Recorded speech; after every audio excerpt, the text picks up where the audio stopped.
Hi, everybody.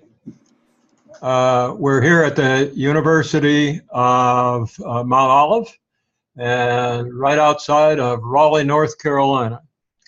And tonight we're going to share a presentation by a team of highly talented adult students who are going to share their assessment of the ECCO Shoe Corporation, headquartered in Denmark.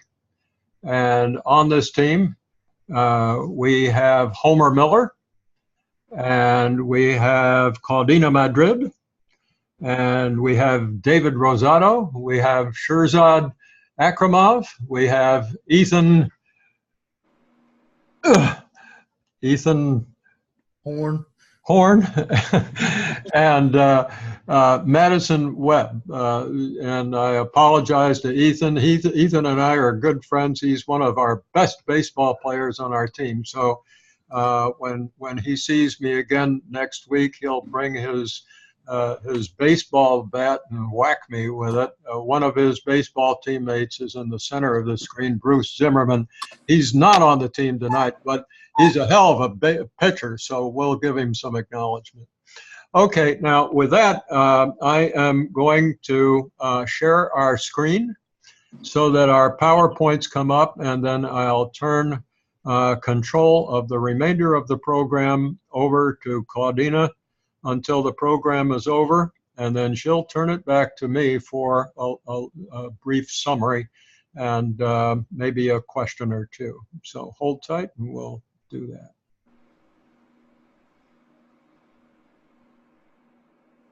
And there we are. Unfortunately, at this point, oh, there we are. I will now, I'm turning it over to Claudina.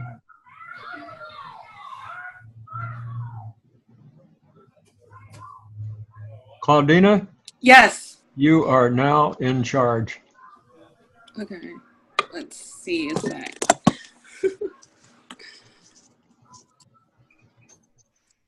It's all yours. So you can start our program. You should be able to advance the slides just by clicking over here on the left. On the left? Oh, it looks like I've still got the slides. All right, I will click for you. Okay. Let's get going.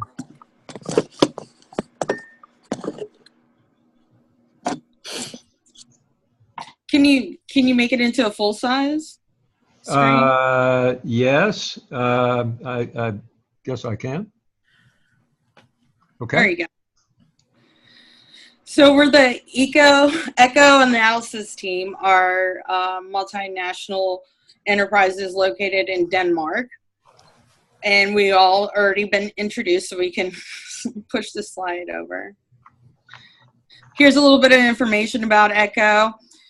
It's owned and managed in every aspect of the value chain, from tanneries to the shoe factories to the farms, distribution centers, and shops.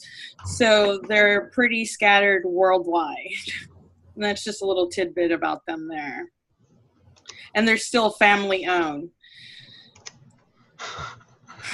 Yeah, you can click over. Okay. You tell me when to do it. This is our executive summary, and this is actually Madison Webb's part, and she's going to go ahead and read that off for you guys and give you her input. Thanks. Am I correct? Yes, you are absolutely. All right, cool. So to begin our executive summary, Claudia is exactly right. We do have, ECCO was an international strategy in a multinational industry. However, within the last year or two, they have started to convert over to being more so of a global model. So they use vertical integration. That includes design, which is like the customer comfort and usability, development, which is things like new products and things of that nature, production, and retail. So the products are extremely standardized. You know, they're the same in China, India, wherever you go in the world. They use a market development strategy. The company, as Claudina mentioned before, is a privately owned, family-owned company. And the global value chain was implemented during the internationalization process, which started in Brazil in 1974. The objectives of that was to reduce labor cost, increase flexibility, and establish a market presence internationally. So now we have the historical timeline of the company. So Carl Toosby, whose daughter now owns the company, which we'll get to in a minute, founded this company. And he originally named it Venus. It was a women's shoe line. But Venus ended up having some copyright problems. Something came up with the name, so they decided to change the name to the ECCO brand in 1969. And the very first major breakthrough that they had whenever they started doing multiple different types, I guess you could say, of shoes was the joke. And it actually started out with Dieter, who was the president for a while, which again we'll get to in a minute, and the owner, Carl, were on the golf course, and they were actually just joking about making golf shoes. And sure enough, it took, and they began making golf shoes. That was named the joke. So that was in 1978. In 1982, the very first store opened, which was, of course, in Denmark. In 96, ECCO.com was launched. In 2004, they decided to up their game, and they came out with their own creation, which was the injection mold for the performance shoes that they offered. And then on their 50th anniversary, which was somewhat recently, 2013, they didn't just have a party. They came up with a new type of shoe, which they call the ECCO Mind. Yeah, I asked the team to focus on turning points, and no doubt about it, when that injection molding process came into the company, it made a whale of a difference. I know we're going to hear about it later, but for everybody listening, I just would like to point your attention to the fact that that injection molding process has been one of the differentiators for ECCO. So now we're moving on to the ECCO background. And you'll see that it includes various product lines, accessories, multiple different forms of leather in their shoes, and again, the purses and other accessories and types, backpacks, wallets. Okay. And you didn't tell me to switch it. I should have waited until you told me. No, you're fine. You're fine. Okay. Keep going. You'll see. Don't hesitate to tell me what to do. I take orders very well. Oh, well, good. Great. Okay.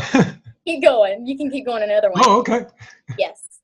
And then one more, and we'll start talking about locations. Yes. So this is actually a very significant picture. I love this because you can see up at the very top, the very beginning, that picture was taken actually whenever the company was still known as Venus, not ECCO. Mm-hmm. You can see it's old-timey. You can see the old car in the background. It's kind of unique. And then the bottom picture just shows how far they've come since that time. And I also just find it so interesting that right where they're located, I mean, there's horses right there. It's definitely a place that they take pride in. So we can flip to the next one. So we'll start about locations. The company headquarters altogether is right where they started forever ago. It's in Bredboro, Denmark. So then you have the shoe production global headquarters and the ECCO Leather Group headquarters. The shoe production global headquarters is in Singapore, which is actually fairly new. And then the ECCO Leather Group headquarters is in Dongen, Netherlands. Forgive the speech. I don't know if I'm saying these 100% correctly.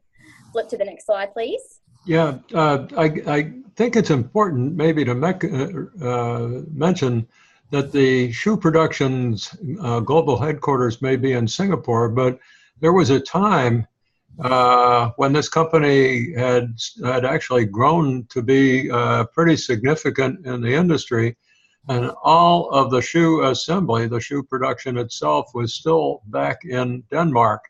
So the fact that production has grown outside of Denmark probably represents a pretty significant change in the way the company does business today as opposed to in the past. For sure. So now we can get to the tanneries. There's 4 main locations for the tanneries, and that is in the Netherlands, China, Thailand, and Indonesia.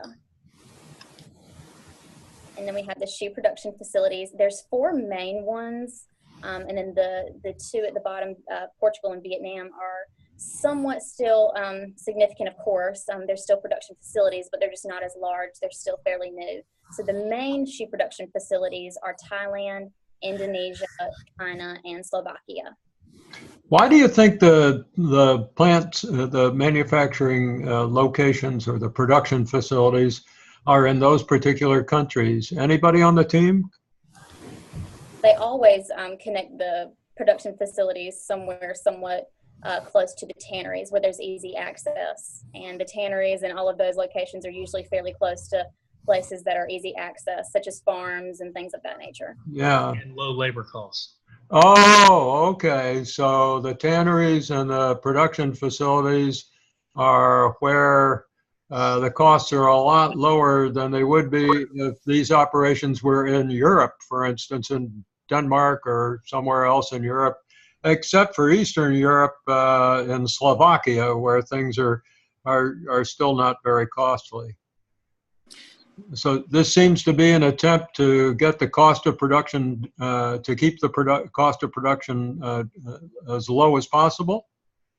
Yes, and also I think it's strategic positioning to get really near the emerging markets in China and Korea and possibly India.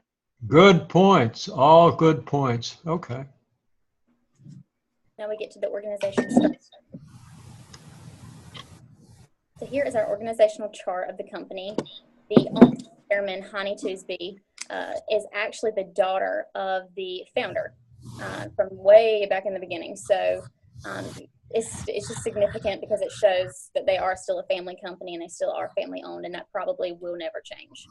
So the vice chairman is Karsten Borch, and then we have our new CEO. This Steen Borgholm just took the place of Hani's husband, Dieter Kasperzak, and he just took his position back in 2016. So he's still relatively new. He was the CFO of the company, and that's why his name is mentioned again on the far left side of the organizational chart.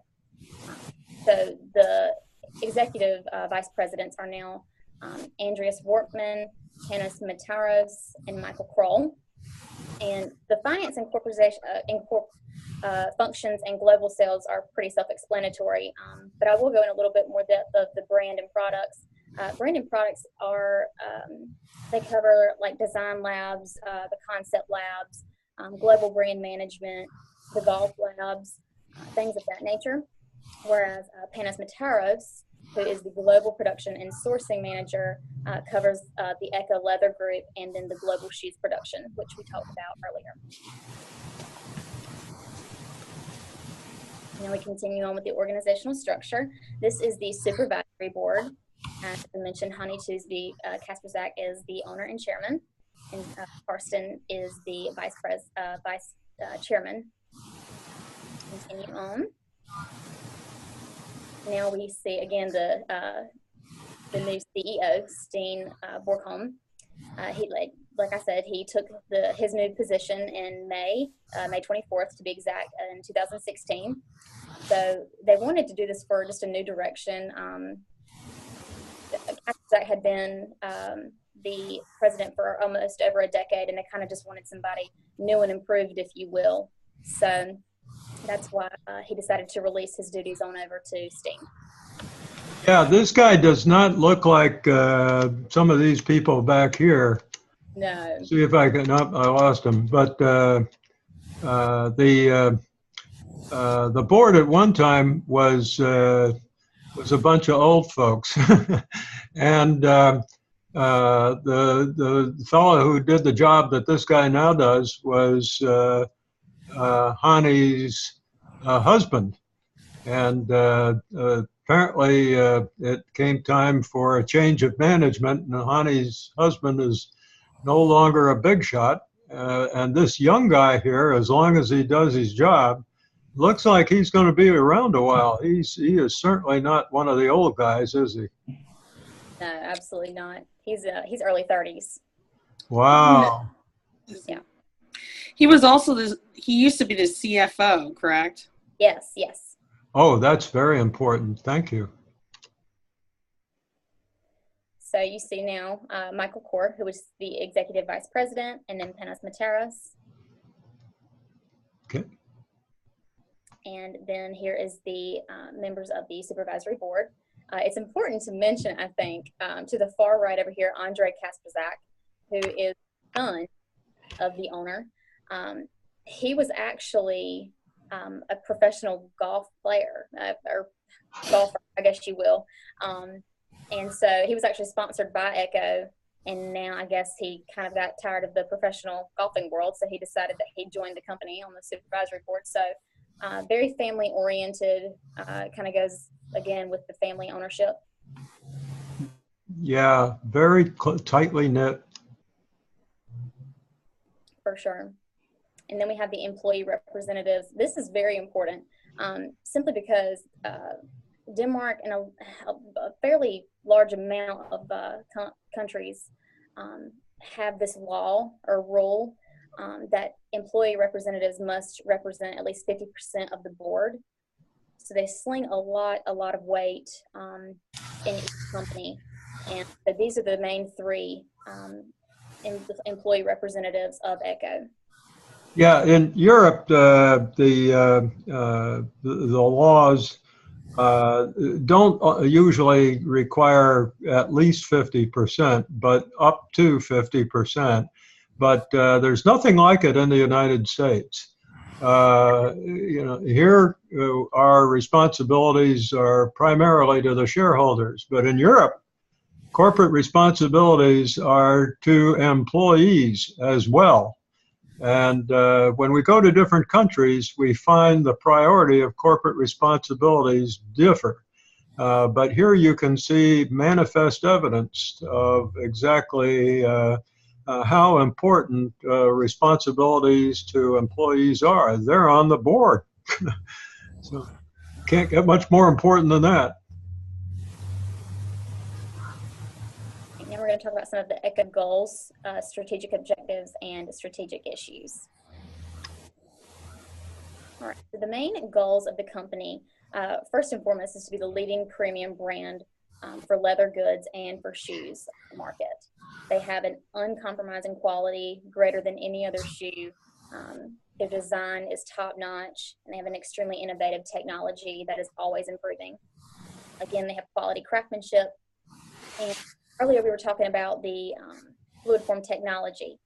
This is their bread and butter, I guess you will, for the company. This is what they're most proud of. It took 3 decades to perfect, so you bet they're extremely proud of that. But their philosophy was just to make the shoes to fit the actual foot, not the other way around, not compromising quality and comfort for design. So that's where the fluid form technology kind of rooted from. That's an interesting picture. All right. ECCO strategic objectives.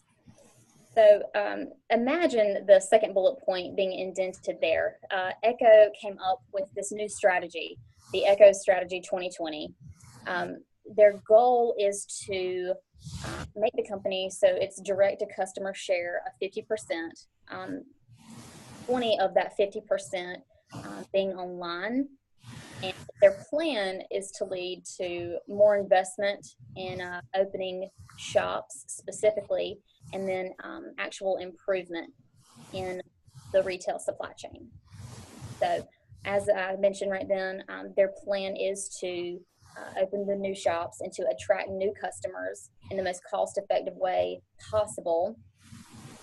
And then their innovation for product and technical developments.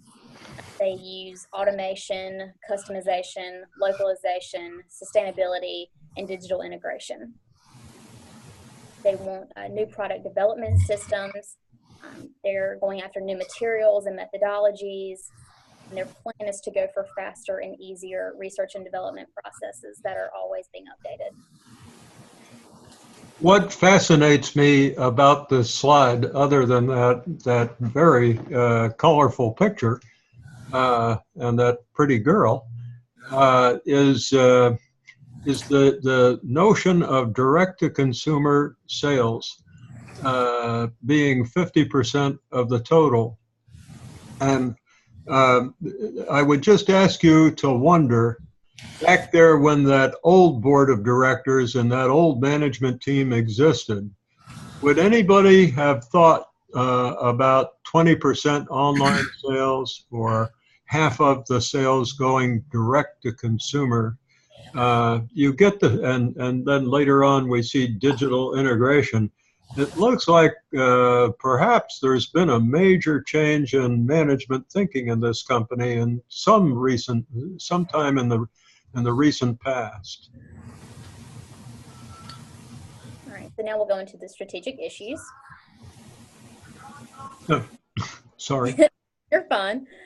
So the main issues that they are looking at, with the sales activities in 88 different countries worldwide, they've run into major issues with increased protectionism, trade restrictions.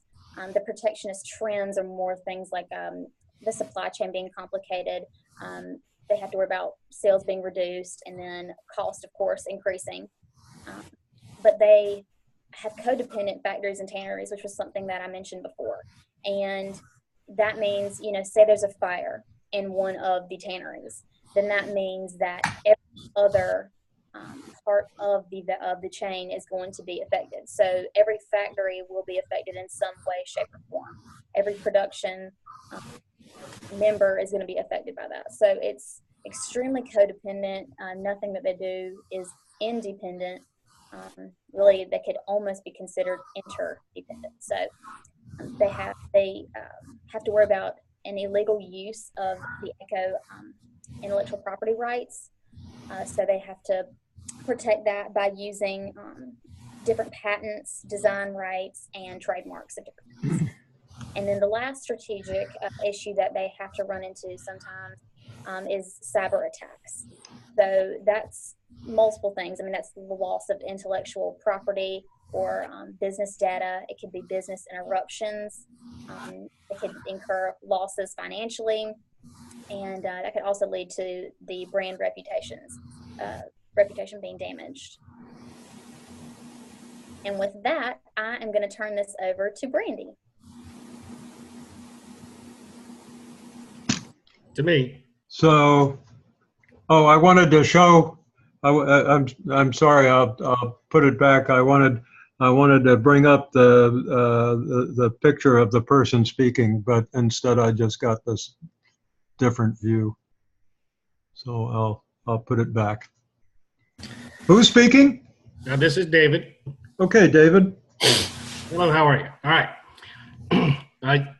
So 88 countries, 3,000 shops, and over 15,000 sales points, and over 20,000 employees, with 6 factories and 4 tanneries producing all kinds of products, from sneakers to sandals and flats, shoes, golf shoes, wallets, and they even made some socks. So how did they get there, and how did they get to be known as a high-quality producing shoe in the world? Well, it all started out with one man, a dream, 16 employees, and that began their adventure in the shoemaking industry. You could change the slide, please. That was a great introduction. Okay. Thank you. From the age of 17, Carl had worked in a shoe factory, and one day, as in his 30s, he decided he wanted to own his own shoe factory. And climbing through the ranks as a manager, that wasn't enough for him. He wanted to do more. He wanted to create his own shoe. So Carl took a big chance, and he left the security as being a manager within his own corporation that he worked. Took his wife and a 5-year-old daughter and moved in the middle of nowhere in Denmark. And in 1963, he found an empty factory in this small town in the middle of nowhere. And with the help of the local community, which in turn actually helped them because it created jobs in an agricultural environment.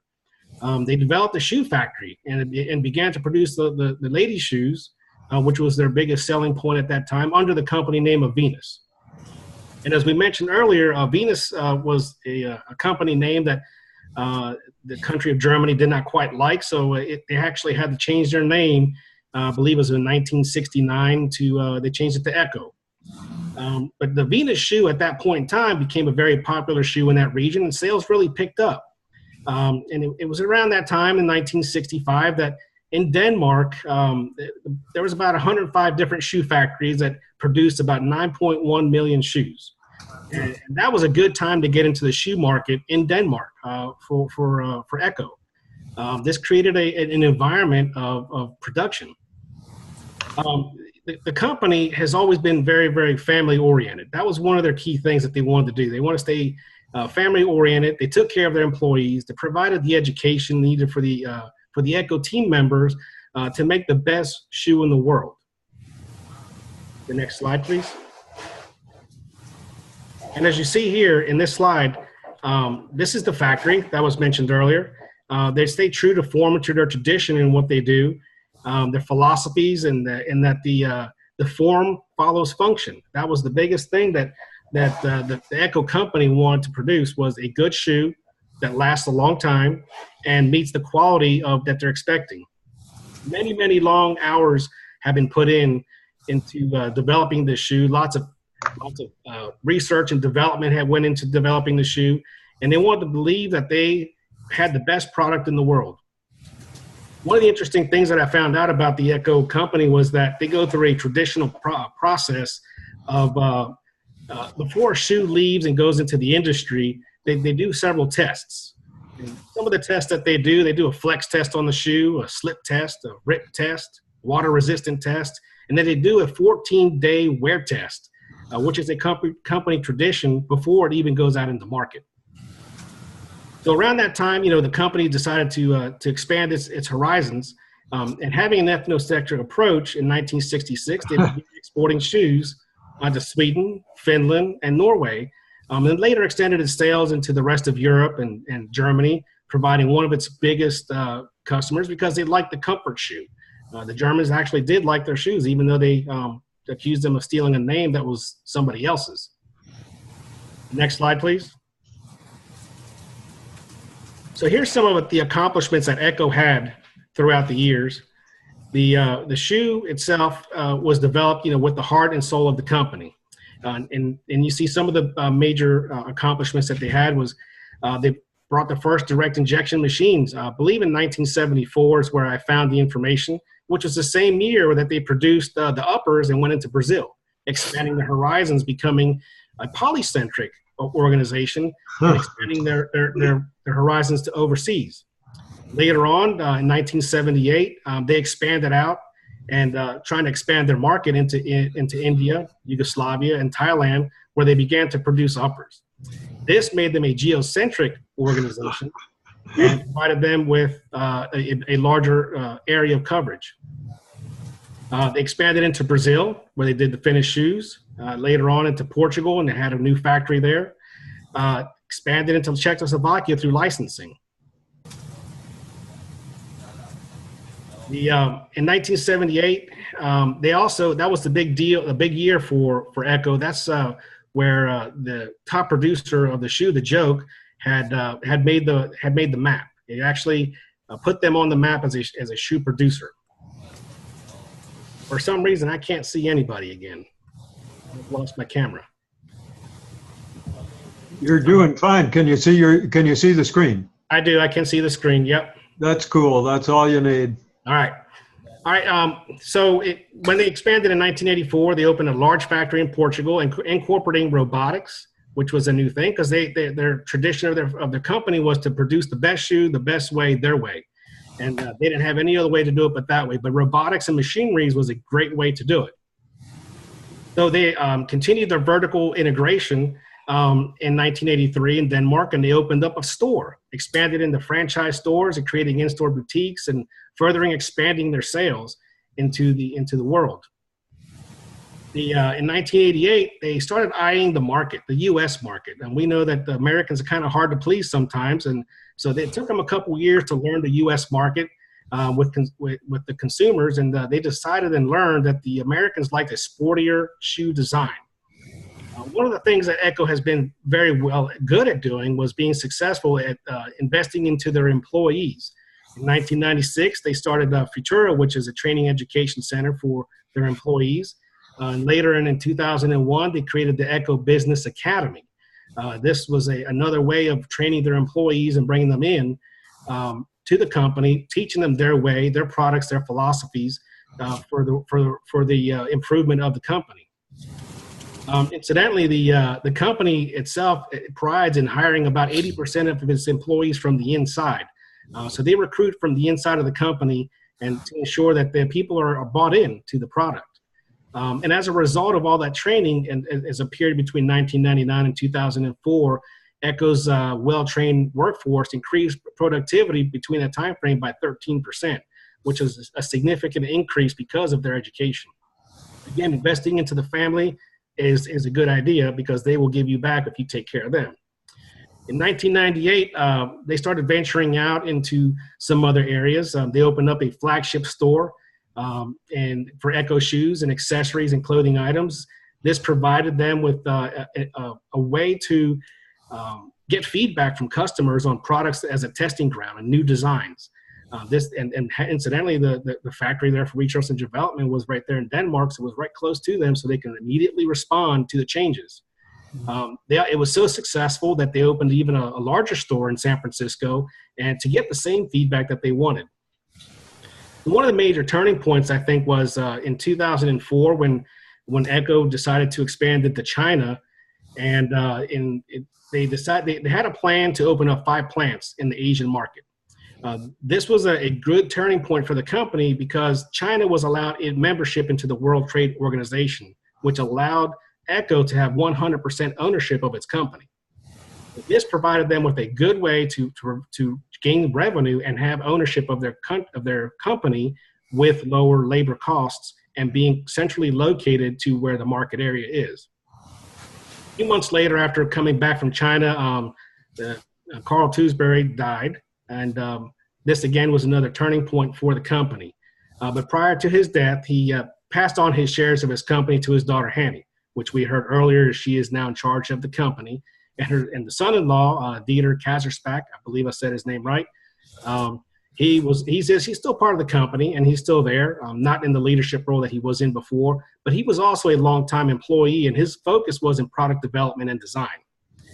Being true to their heritage, ECCO resisted the temptation of what other companies have done, and they resisted of going into an IPO.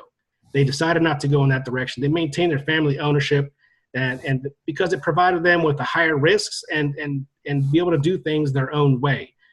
Carl Tewksbury is quoted as saying is that we cannot get the best quality if we don't do it ourselves. He felt very strongly that in his product that he could not let somebody else do it. He had to do it himself. Shortly after his death, though, the turning point with the company was where ECCO began moving into the direction of expanding through retail, e-commerce, advertising, and competing with big name brands such as Nike, Clarks, and Timberland, who by this point have already started outsourcing a lot of their product and basically losing control and concentrating more on sales and advertising and marketing into their products. And it was just a product. It was no longer theirs. If you could turn aside, please. Yeah, you've made so many interesting points, and I might add that you've expressed them exceptionally well, David. The fact that so much emphasis has been placed on quality, I don't know if we'll land on this point again, but it's worth mentioning that in this industry, in the shoe industry, ECCO is considered to be the premier quality producer in the industry, number one. And with regard to those stores and the company's move into China, I spent quite a time in China last year visiting several major cities, and damned if I didn't run right into an ECCO store. My wife just had to go to a shopping center in Beijing. She just couldn't pass that up. And and she dragged me along with her. I don't like shopping centers, frankly, but she dragged me along with her. And as we were walking down the hall in this shopping center, here is this great, big, beautiful ECCO shoe store. I took a picture of it, but I forgot to contribute it to your team. But frankly, they all look very much the same. All right, so in their heritage, so in the beginning, they started out as an ethnocentric company. And when they transitioned to being a geocentric company, they still maintain control of their product from cow to shoe, from everything from mine to market, if you will. They control their philosophy, the production, the research and development, and they resisted temptations of outsourcing. In the beginning, ethnocentric, they produced and sold shoes in a regional area to customers who basically shared the same philosophy in the shoe comfort in their little regional area. And later on, they expanded by being polycentric. They're going to Portugal and developing the uppers and still maintain control over their production, training their employees, expanding technology, improving their efficiencies, and in addition, reducing costs while they were doing that. The geocentric approach, they increased their production by expanding into other parts of the world and developing and marketing and targeting those areas and reducing their costs of having to do shipping and warehousing and things like that, which could raise the cost of the shoe. They brought the shoe closer to the market, like in the Asian market. They had tanneries and factories and producing the uppers there and having the farms where the hide could be produced. And I believe that I also read that they were getting into the market of selling the meat for those the cattle, the steer that they would raise. So there was still a market in there into the meat market for ECCO. I've never heard ECCO meat, but you never know, it could happen.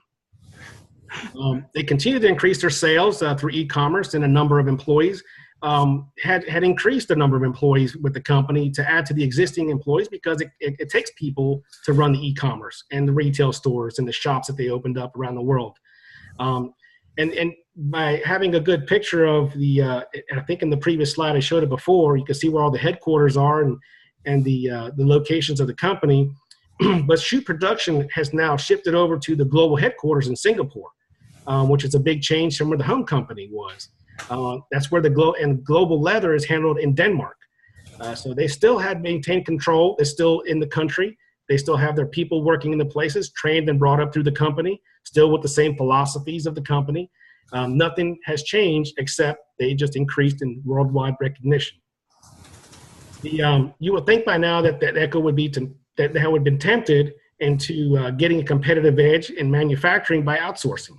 Outsourcing was not an option for them. That's something they wanted to maintain control because they would lose control of their technology, which their technology is the direct injection technology, and their mass production and their technology of producing shoes was their corner in the market. Over the course of the years, of course, they've had some acquisitions and some joint ventures that they've gotten into that have been successful. And recently, and I read in the news in the ECCO website, that they had a joint venture in 2017 with a company called SAS LS Diffusion, which changed, they later changed their name to ECCO France. And by the end of this year, they intend to open up 4 ECCO stores in the country of France. So that was a good partnership for them. But prior to that, they were in I guess a collaboration, if you will, prior to that from 2014 until 2017, and the company finally bought them out. Recently, I also read that they had a joint venture with a company called Vegas, and they moved some research and development to Portugal. Vegas is a shoe producer as well, and they are investing some energies into the last making process to improve the quality and the comfort of the shoes. The last making process is where the shoe is made into comfort, and it's the form of the foot, and it's using technology and manufacturing to do that. I also read that during the time that they were developing the processes, they aligned themselves a couple times with Germany. Germany has some good technology in manufacturing machinery. They have some good technology and some processes that increase the production of the shoes to get them out of the door faster to the customer, but yet still maintain the quality and the high integrity of the shoe. And just recently, I also read that they have ventured into an open science platform. In 2017 with something called SPOMAN. It stands for Smart Polymer Materials and Nanocomposites. It's a website where ideas and results and data is uploaded, and it's made available for anyone who's interested in the research while the research projects are still running.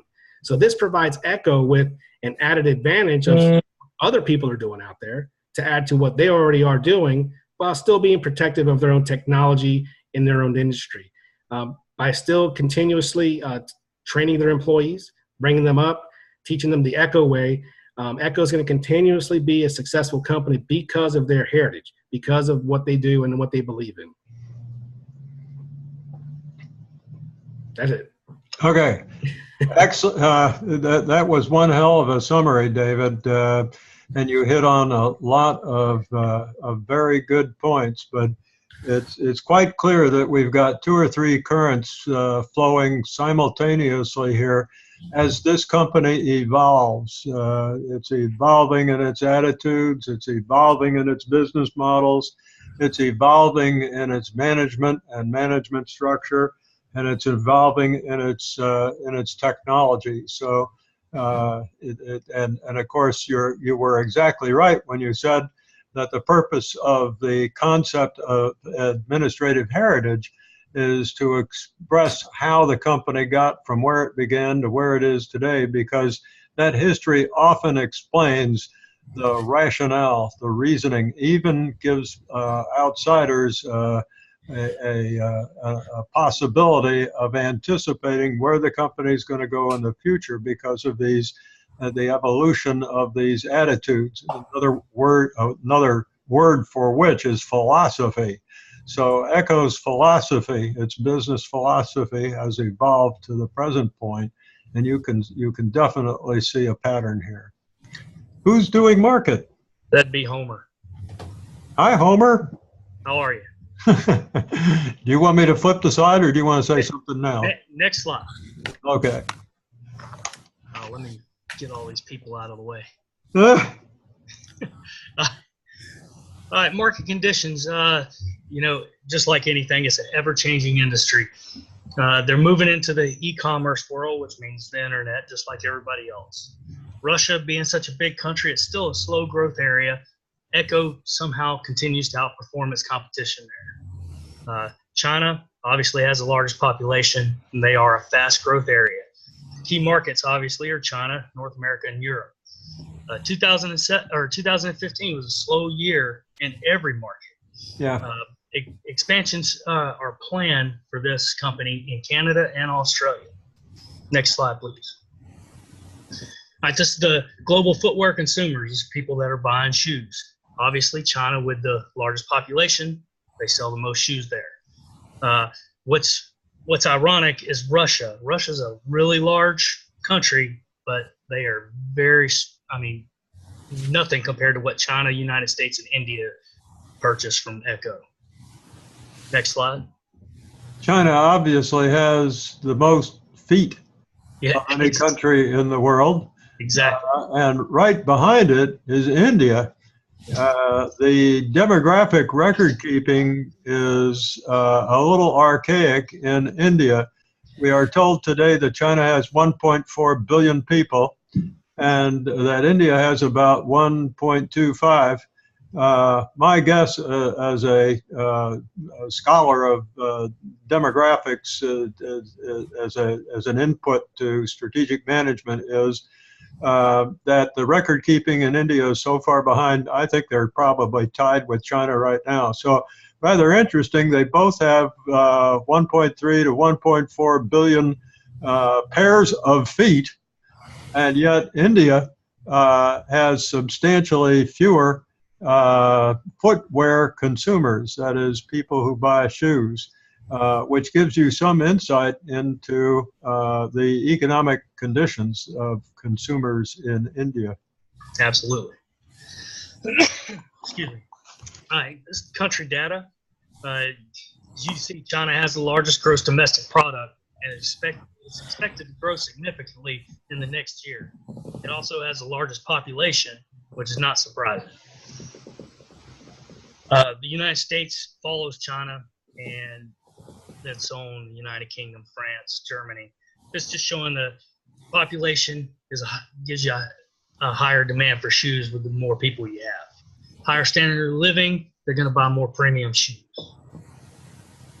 Good Next point. slide, please. Okay, I'm struck by that minus 2.8 for Russia in 2015, indicating that Russia had a serious recession. Yes. While the U.S. grew at almost 3% after adjustment for inflation, China grew by almost 7%. Wow. And that's after they've slowed down. But here's Russia falling back by almost 3%. Yes, sir. These are dramatic differences. Okay, moving into the economies. Next slide, please. This is the real gross domestic product per capita for each country. Chart shows that, you know, Europe has a very inconsistent pattern, while the major markets of China and U.S., you know, are pretty sustained. I think you get another message here, Homer, also. Whereas in the last slides, we observed that China's gross domestic product, when we calculate it on now I've got a PPP, on an equivalent basis, purchasing power parity. There you go. Yes, sir. Sometimes I get stumbled for words. But when we were looking at purchasing power parity GDP, China had pulled away from the United States and was larger than the United States. That happened in 2013, and they exceeded Europe in 2014. So it's the largest economy, but when we divide it by the number of people, boy, do we get a role reversal here, don't we? Yes, sir. Absolutely. Yeah.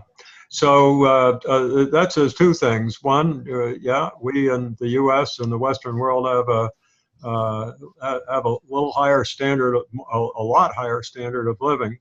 But if China's doing this well now, just as they accelerate up to our level, boy, can they buy a lot of shoes. Absolutely. All right, this shows the unemployment rate. The unemployment rate for the major markets allows us to see how well each country has the ability to purchase premium shoes. China has a very steady unemployment rate. It's also very low in comparison to other major markets. This corresponds with the high population, obviously, and high demand for their footwear. The United States unemployment rate is dropping. It peaked during and after the 2008 recession, but showing a viable market for ECCO. Europe's unemployment rates also dropped recently, and that'd be a correlation to ECCO's increased sales in Europe. Mm-hmm. Lower unemployment equals more shoes purchased. Sure. We can see, of course, 2008 and 9, unemployment goes up because we had a really nasty recession with the financial crisis, right? Yes, sir. Okay. Do you want to flip it? Flip slide. Next slide. Okay. The industry structure. Next slide. That's not me. That's me. That's not me. Thank you, Homer. Who's talking? This is Brandy. Hi, Brandy. Hi.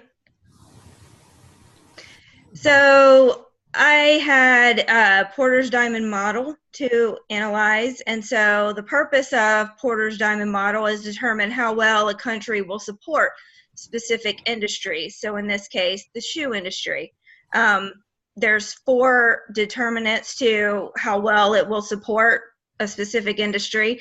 The first one being factor conditions, which in this case would be material and labor and technology and things like that.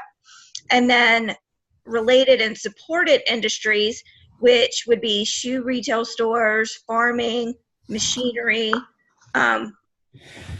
And then there's demand conditions, which is pretty much, you know, things about the economy, the growth rate, the unemployment rate, the GDP per capita. And then there's the rivalry, which, are the strategies and the innovation that are used. And the interesting thing about rivalry in Porter's diamond model is, the rest of the categories, you want it to be as high as possible, as to where rivalry, you want it to be moderate, which is perfect. Too far low and there's absolutely no competition, and too far high and there is too much competition to enter the industry. Very good. I'm impressed. Next slide.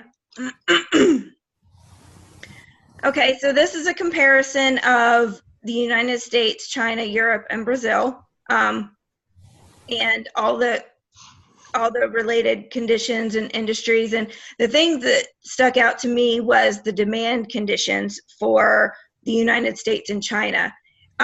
They both have, and this has been said previously, they both have really good economies.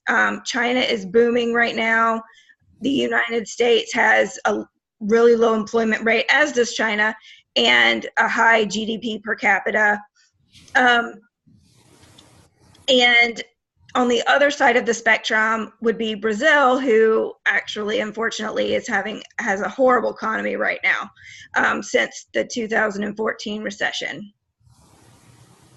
Brazil has had 3 presidents in as many years.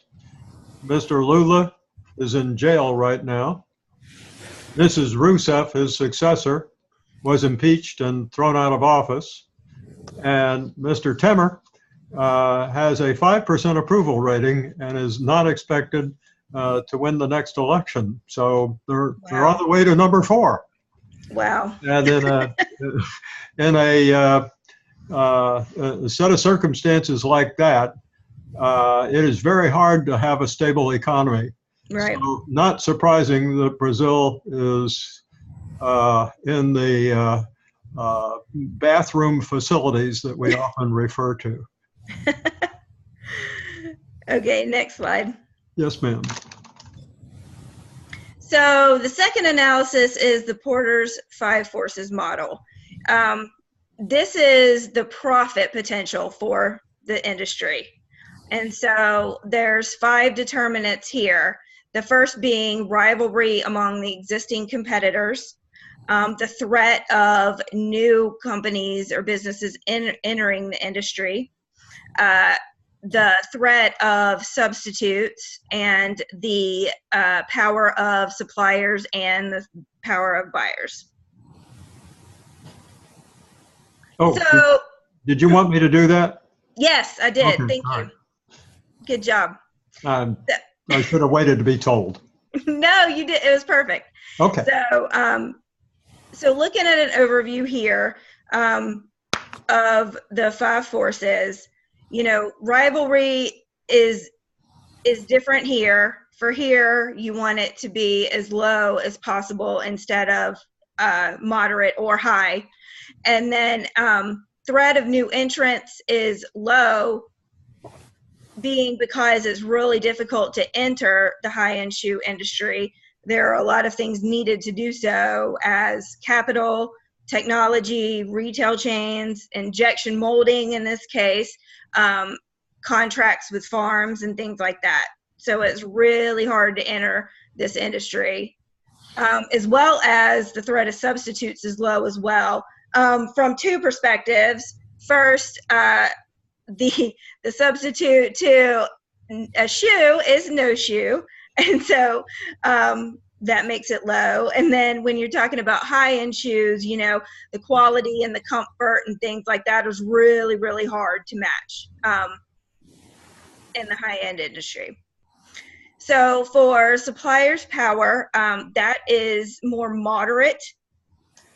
For the industry, things like demand for leather is down, which is why it's not super low. And ECCO is countering that by having their own in-house suppliers, which helps their supplier power. Right. And then buyer's power, which is referencing retail stores and not the shoppers in retail stores, is high. And that's because they have the option to sell whatever they want. They can switch out, and they have the options of any shoe brand they want. So to counter that, ECCO has built their own stores to try to lower the buyer's power in that respect. So the conclusion here is that, you know, the strategy should be to spend as little as possible without compromising the quality of the product. Yeah, the average price for an ECCO shoe the last time I looked at it was about $225, and yet this quality that ECCO achieves is costly to achieve. And so ECCO has taken steps, as we've seen in its manufacturing processes and its vertical integration, to get its cost down to the point where, even though their shoes are high priced, they're affordable for folks who have a little extra income, who can afford a good product, whatever that product might be. If you can afford to spend $225 and you like to play golf, you're going to get ECCO shoes if you can. One little item, just a little minor adjustment here, is in the threat of substitutes. Yeah, the threat of one substitute is don't wear shoes.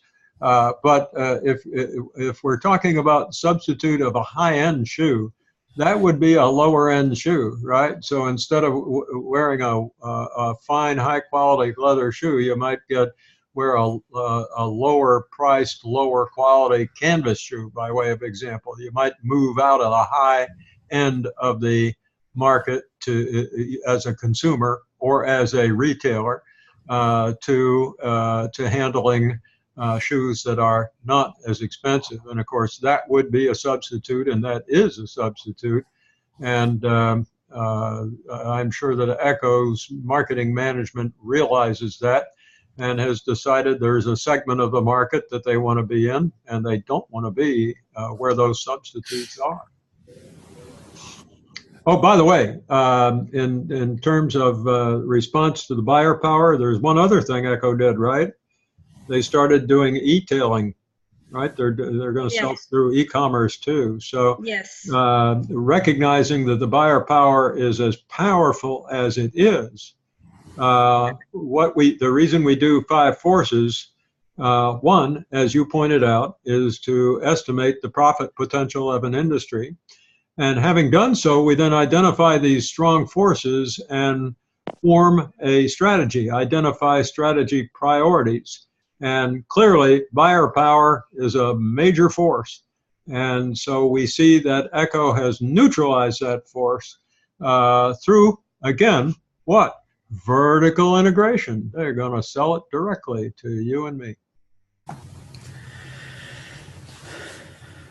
Okay, so here is a graph of what I was just talking about, and I wanted to show that, you know, not only where everybody, stood, but also that the lower it is, the higher the profit potential. Right. Because I know that was harder for me to wrap my brain around. So the higher the score, the lower the profit potential. And where is the force the highest of all? Buyer's power. Bingo.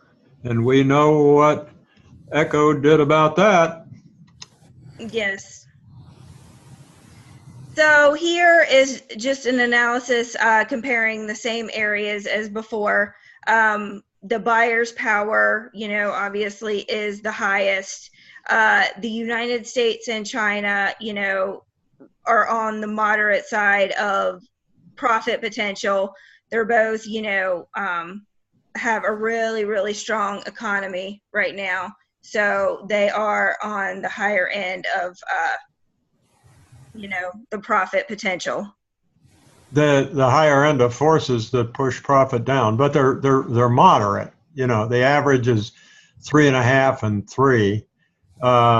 but in Europe and Brazil, you've got an average of about 2.25 and 2.5, right? Indicating that even though Brazil's a lousy market, whatever you can make and sell in Brazil, you can do it for a higher potential profit, I guess. Well, the new entrants and the substitutes are really low. Meaning those forces are low, right? Right. So they don't push the profit down. Did I do that backwards again? It's very possible. Okay. Now, the good news, okay, so what we want to announce to everybody is that Brandy decided to reverse the scale in this comparative chart, and the higher the score, the higher the profit potential. She's done a reverse end run on us here. So the U.S. is the most likely to give us profit, and China is almost as likely, and then it works its way down from there. Is that right? Yes. Okay. One of the rules that we have in this course is that Roni may disagree with the folks who do the analyses, and if we get wound up in that quandary, we'll never get out, and it'll be awful.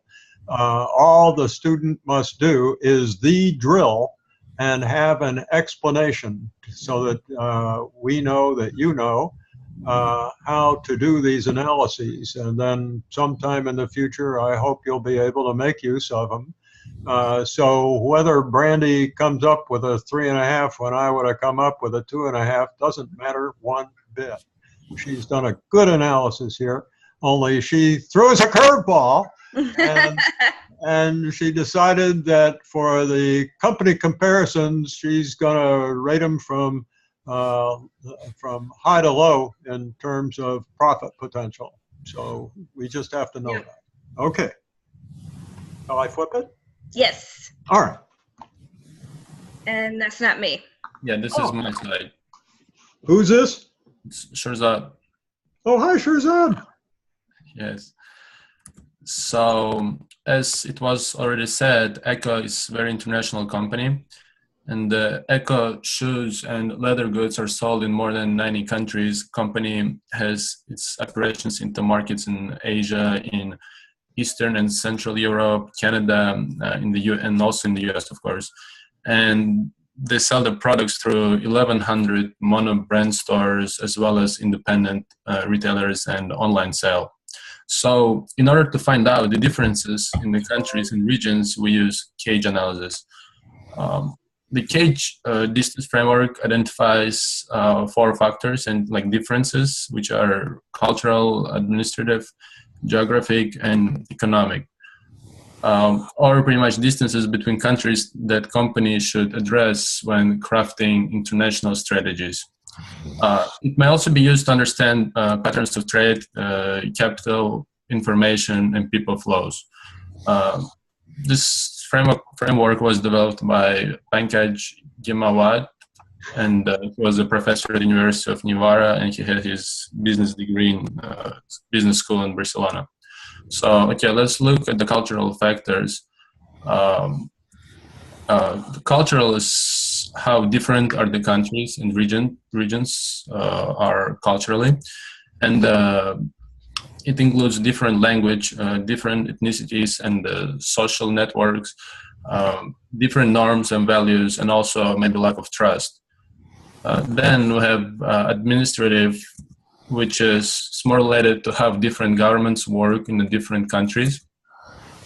It includes lack of shared regional trading blocks, different currencies, and political hostility.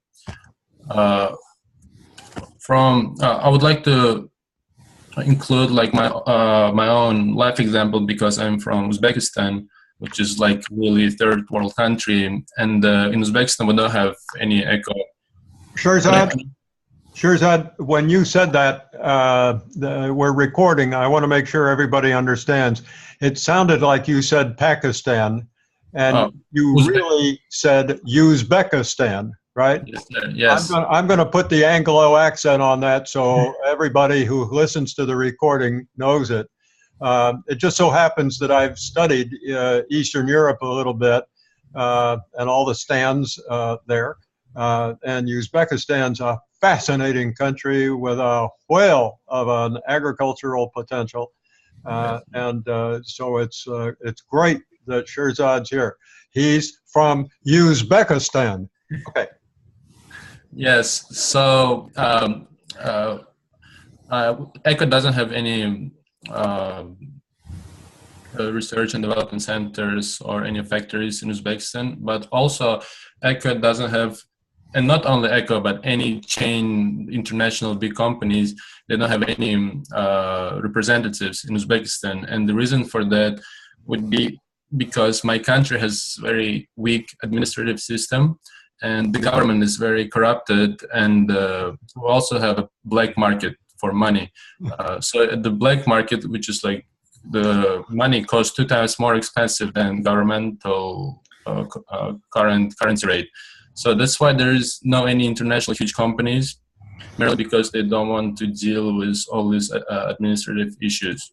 And so, okay, then it's geographical factors, which is how far different markets are and how geographically different they are. It includes, first of all, physical distance. How far is it?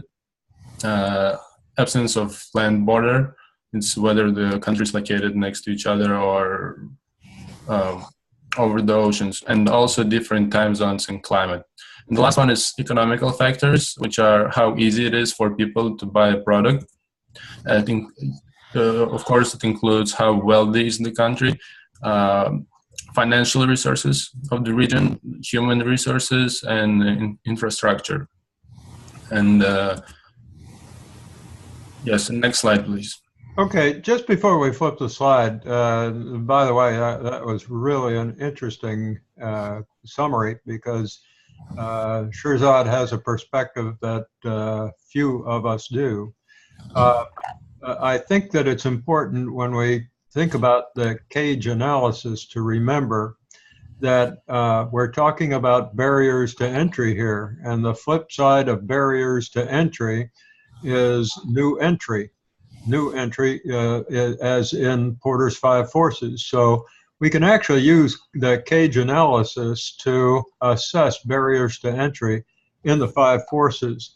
The other thing we can do that Gemma Watt wanted us to use this model for is to estimate how difficult it is to go from our home country to another country based on the distance or the differences between these 4 factors in the target country and our own. The one other little item that I would add, I hope somebody's going to get that phone, otherwise I'll pick it up, and there we go. The administrative items, aside from the items that Shirzad mentioned, would include such things as duties, protective tariffs, and all of that awful paperwork that has to be completed in order to meet the standards or the requirements of the bureaucracy to get into the country. And the European Union has done everything they can to make it just as difficult as possible, even though we have so much in common with them. The European Union has standards of quality that have to be met, or quality procedures in the ISO standards, and also something called CE. It means Commonality European, but anyway, conformity European. But essentially, the conformance to all of these standards. So these administrative barriers really do represent, make it difficult for countries to move, or companies to move from one country to another. Pardon me, Shirzad, I made that far too long. All right, so entry barriers. Since our company, ECCO, is from Denmark, right. So this analysis entry barrier shows how difficult is it for a company from Denmark to enter to different markets in different countries. As you can see in this chart, there are 5 major markets for our company, which are USA, China, Scandinavia, Western Europe, and Japan. And then we just split up between cultural, administrative, geographic, and economic factors to see how difficult is it to enter those markets. So the 1 is the lowest and 4 is the highest.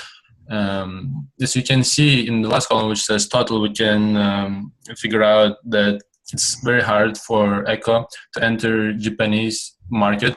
It has 14 points, and at the same time, the second hardest to enter would be China, mostly because it's located in the same region as Japan and shares a lot of similar difficulties to enter. Undoubtedly, the easiest for ECCO would be to enter Scandinavian market because Scandinavia is located in the same region and it has a very similar to Denmark culturally. Next slide, please. Okay.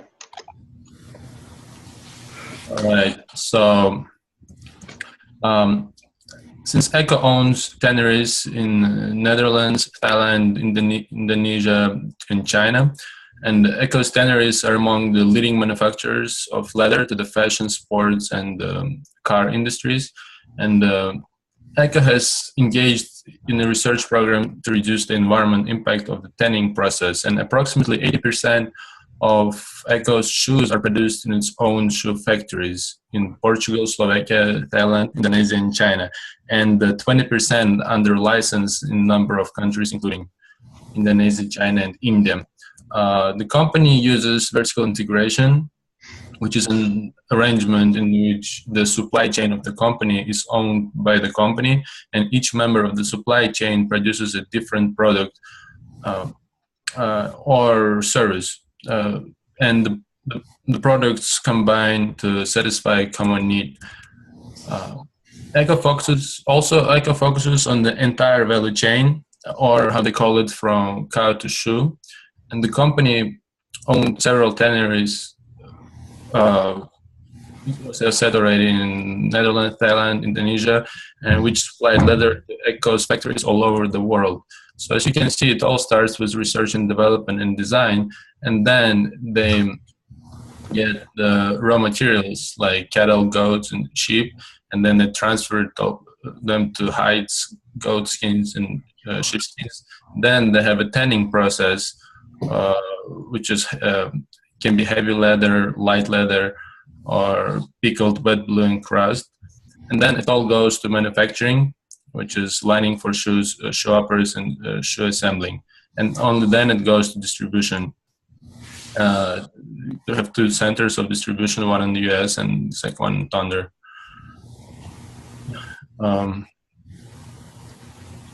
Next slide, please. Just before we flip the slide, for the team, just a quick comment, little mini discussion here. Where do you think ECCO finds its competitive advantage in this process? In manufacturing, the materials, tanning, manufacturing, or distribution? Manufacturing. Wait, what were the 3 choices? Well, there aren't any.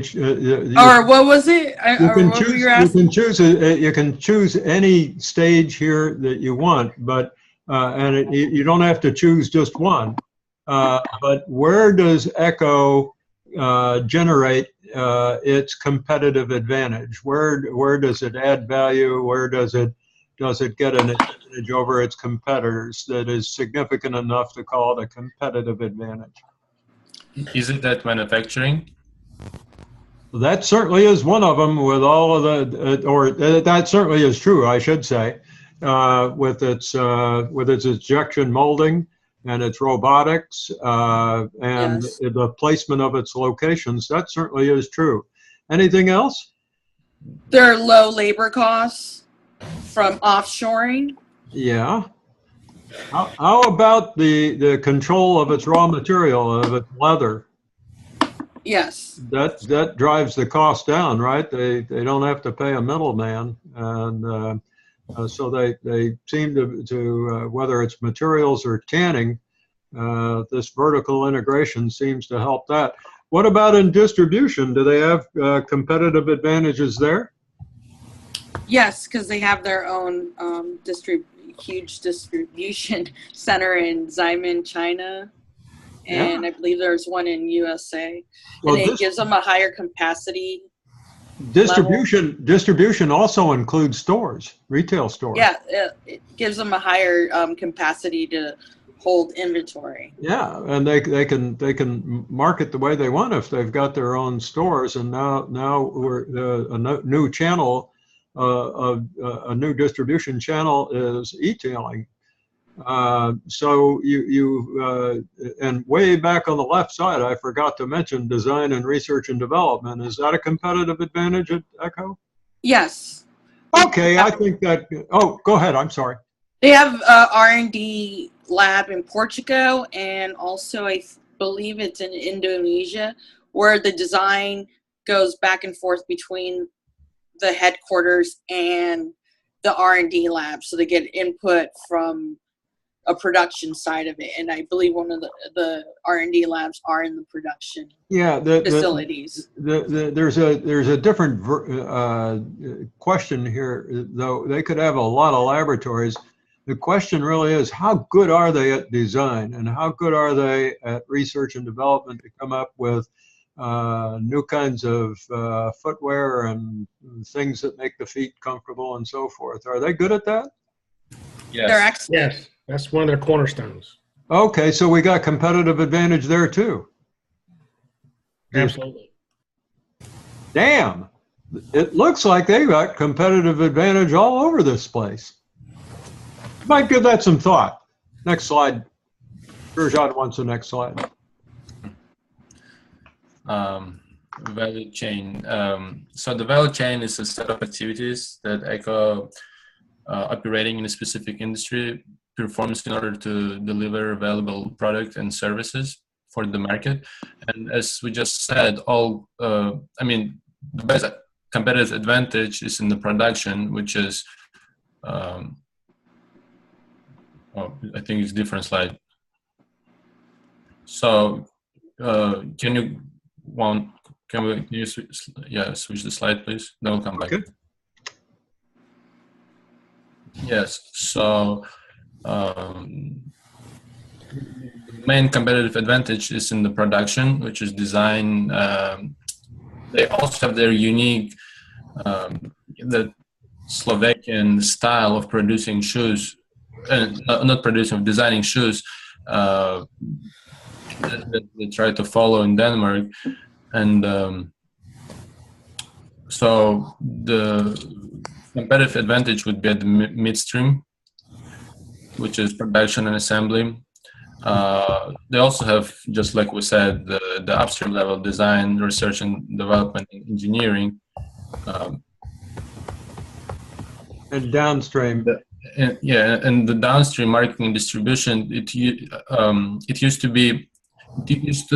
not be as important for the company until 2011, and then when the company figured out that their competitive disadvantage at marketing and distribution, they hired new vice president for marketing and branding. Can you go back? I'm sorry. One more. Oh, you want to switch the slide? To the left, please. Yeah. Oh, I'm sorry. By the way, if you get a chance to change this slide, I think what you're trying to do is point out the relative importance of value chain stages, but some people might get a little confused by this. I think upstream would be at one end, downstream would be at the other, and midstream would be at the middle, wouldn't it? So if you get a chance to change this slide before we put it on the Moodle shell for folks to look at, if you're able to push upstream over on the left and midstream into the middle, it might make it easier for a lot of folks to get your meeting here, if you can do it. Of course. To the left, please. To the next? No, go left, all the way left, because we skipped one slide. Oh. You Okay, you can go back again. No, to the left. well, the left. There is no left. You go the opposite direction. Yes. Okay, stop here. Oh, okay. And so, as we said, the production and assembly is one of their competitive advantages. And also, I'd like to add that since its foundation, ECCO emphasized production technology as a key asset to the company. The core of ECCO's product strategy was shoes based on a direct injection technology, which means the shoe upper were attached to the sole under very high pressure by using very capital intensive machinery. And it was very special and secret technology which would provide with a very good quality. And a lot of competitors were trying to copy this technology or buy a license from ECCO's production technology. However, ECCO performed many small tasks differently throughout the process, which improved its quality and made it very hard to imitate. Can you go back? Back again? Back, yeah. Yeah, so the value chain, so let's look at it again. So the upstream stage, it has its competitive advantage with the highest quality of luxurious leather, which they get from their own farmers and tanneries. They produce very high quality of the products with a very low cost. And even some of the products are handmade, which improves the quality and makes it more just a better product. And then the midstream stage. So at midstream stage, the first thing is the shoe assembly, tanning process, and the high technologies, just like I was discussing before. And the last one is the downstream stage. So the importance of marketing was underestimated because the company was mostly invested money in research and development and the quality for their products. But however, they're still in process of fixing this, but they are a much better company than from the marketing point of view, than they used to be in 2011. And that's it. Good summary. And we're starting to see things tying together, right? We had sources of competitive advantage. Remember Porter's article about the sources of competitive advantage and what the sources of location of those sources had to say about the appropriate strategic model. And then we've heard about where in the value chain the ECCO's competitive advantage is found. And we've heard earlier about vertical integration, about how the activities in this value chain are tied together. So I think we're starting to get a pattern. Okay, who's this? Who's the capabilities person? Oh, that's me. Who's me? Ethan. I know that. Yeah. What do you want to do, Pitcher? You can go to the next slide. Okay, boss. There it is. I think. That's me. Yeah. Who's me? Homer. Huh? It's still Homer. Oh, Homer. Ethan, that was the fastest presentation in this program. Hey, Turn on that. I was go like, we need it like that. Boy, I'll tell you, you set the record for the speed record here. Okay, Homer. All right, financial highlights. 2015 was a growth year.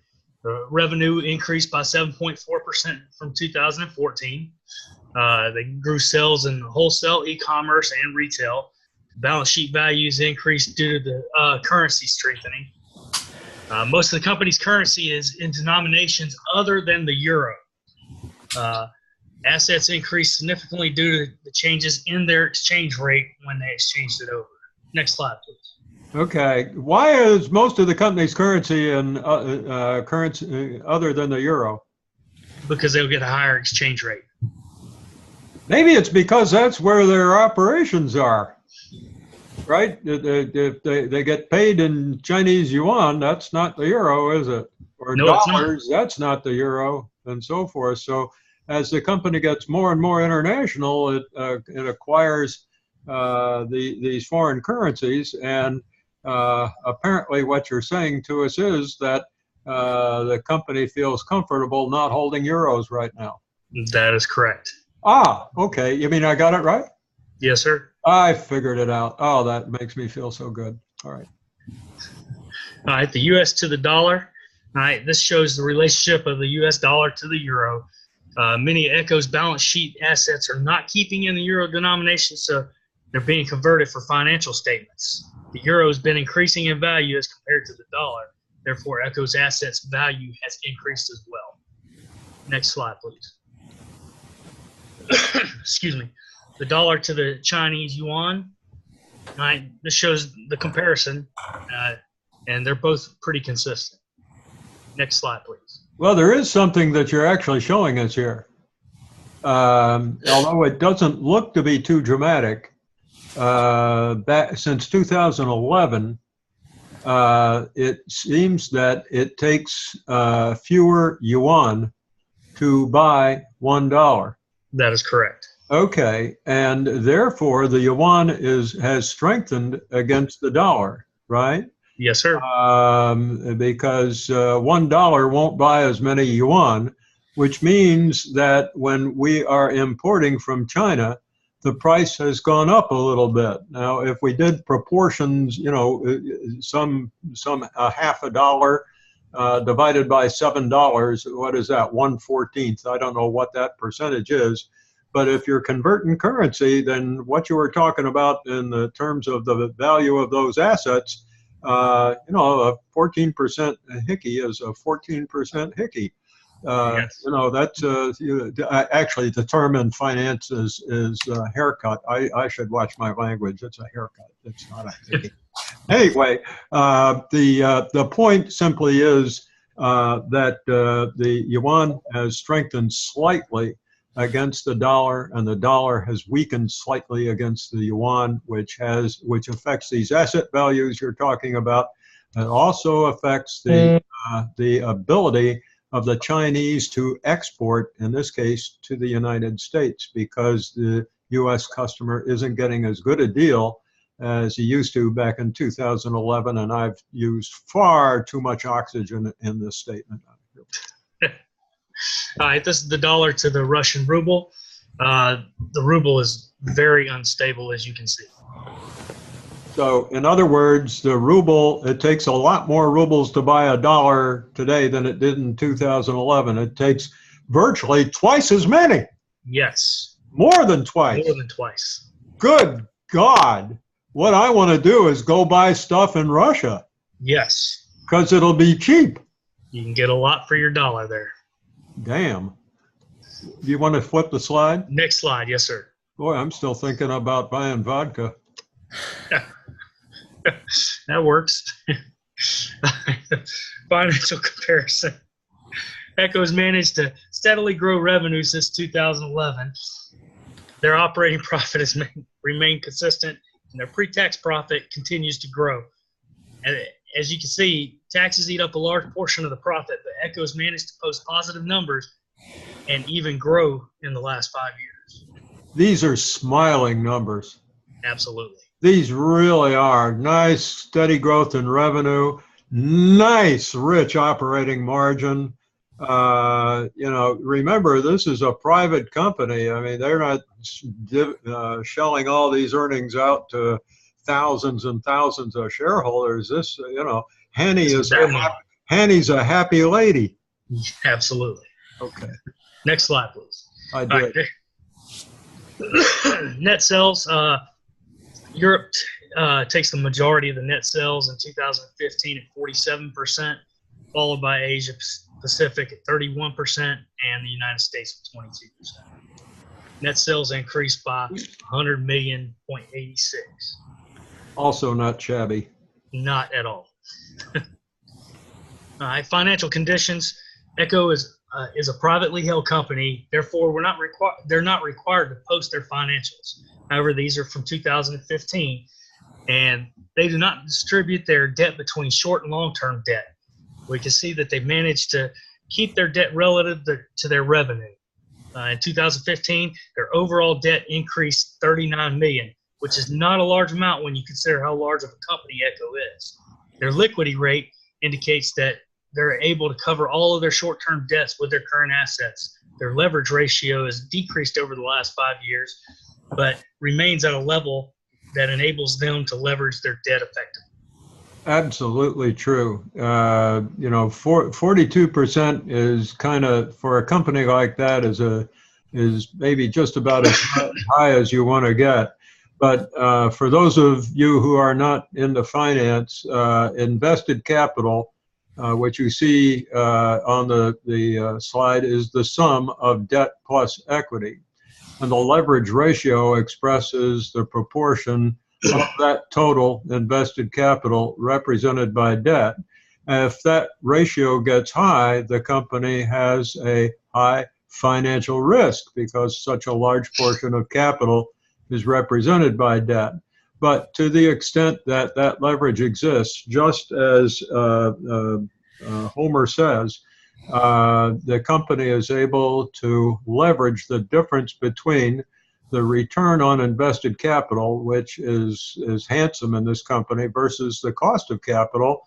And the cost of capital these days, borrowed capital, maybe is 5%. So if these guys are getting about a 20% return on investment, and it costs them 5% to get that, to borrow that investment, that's a good deal. I'll do that all day long. Yet you don't want risk to get out of hand. And when they've got about a third of their capital, 34%, borrowed and 2/3 of it from equity, they're in a good, comfortable position, and yet they can get a little extra bang for their buck. So this is a nice looking financial condition. Very, very, very bankable. Next slide.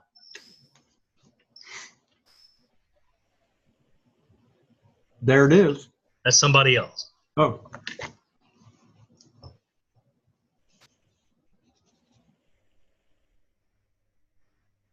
Ethan, is that you? I didn't do it, but I'll present it. Actually, I'm sorry. That was actually me, Claudina. I submitted it at the last minute, but Ethan can read it out. It's up to y'all. I mean, who's doing it? It don't matter. I mean, I can read it out, I reckon. Well, who prepared the slide? Whoever. I did. Strengths and weaknesses. Oh, did you know what you were doing when you prepared it? Yeah. Well, then maybe you ought to explain what you had in mind. So here on the slide, I just took it upon myself to go ahead and point out the strengths and weaknesses in this company.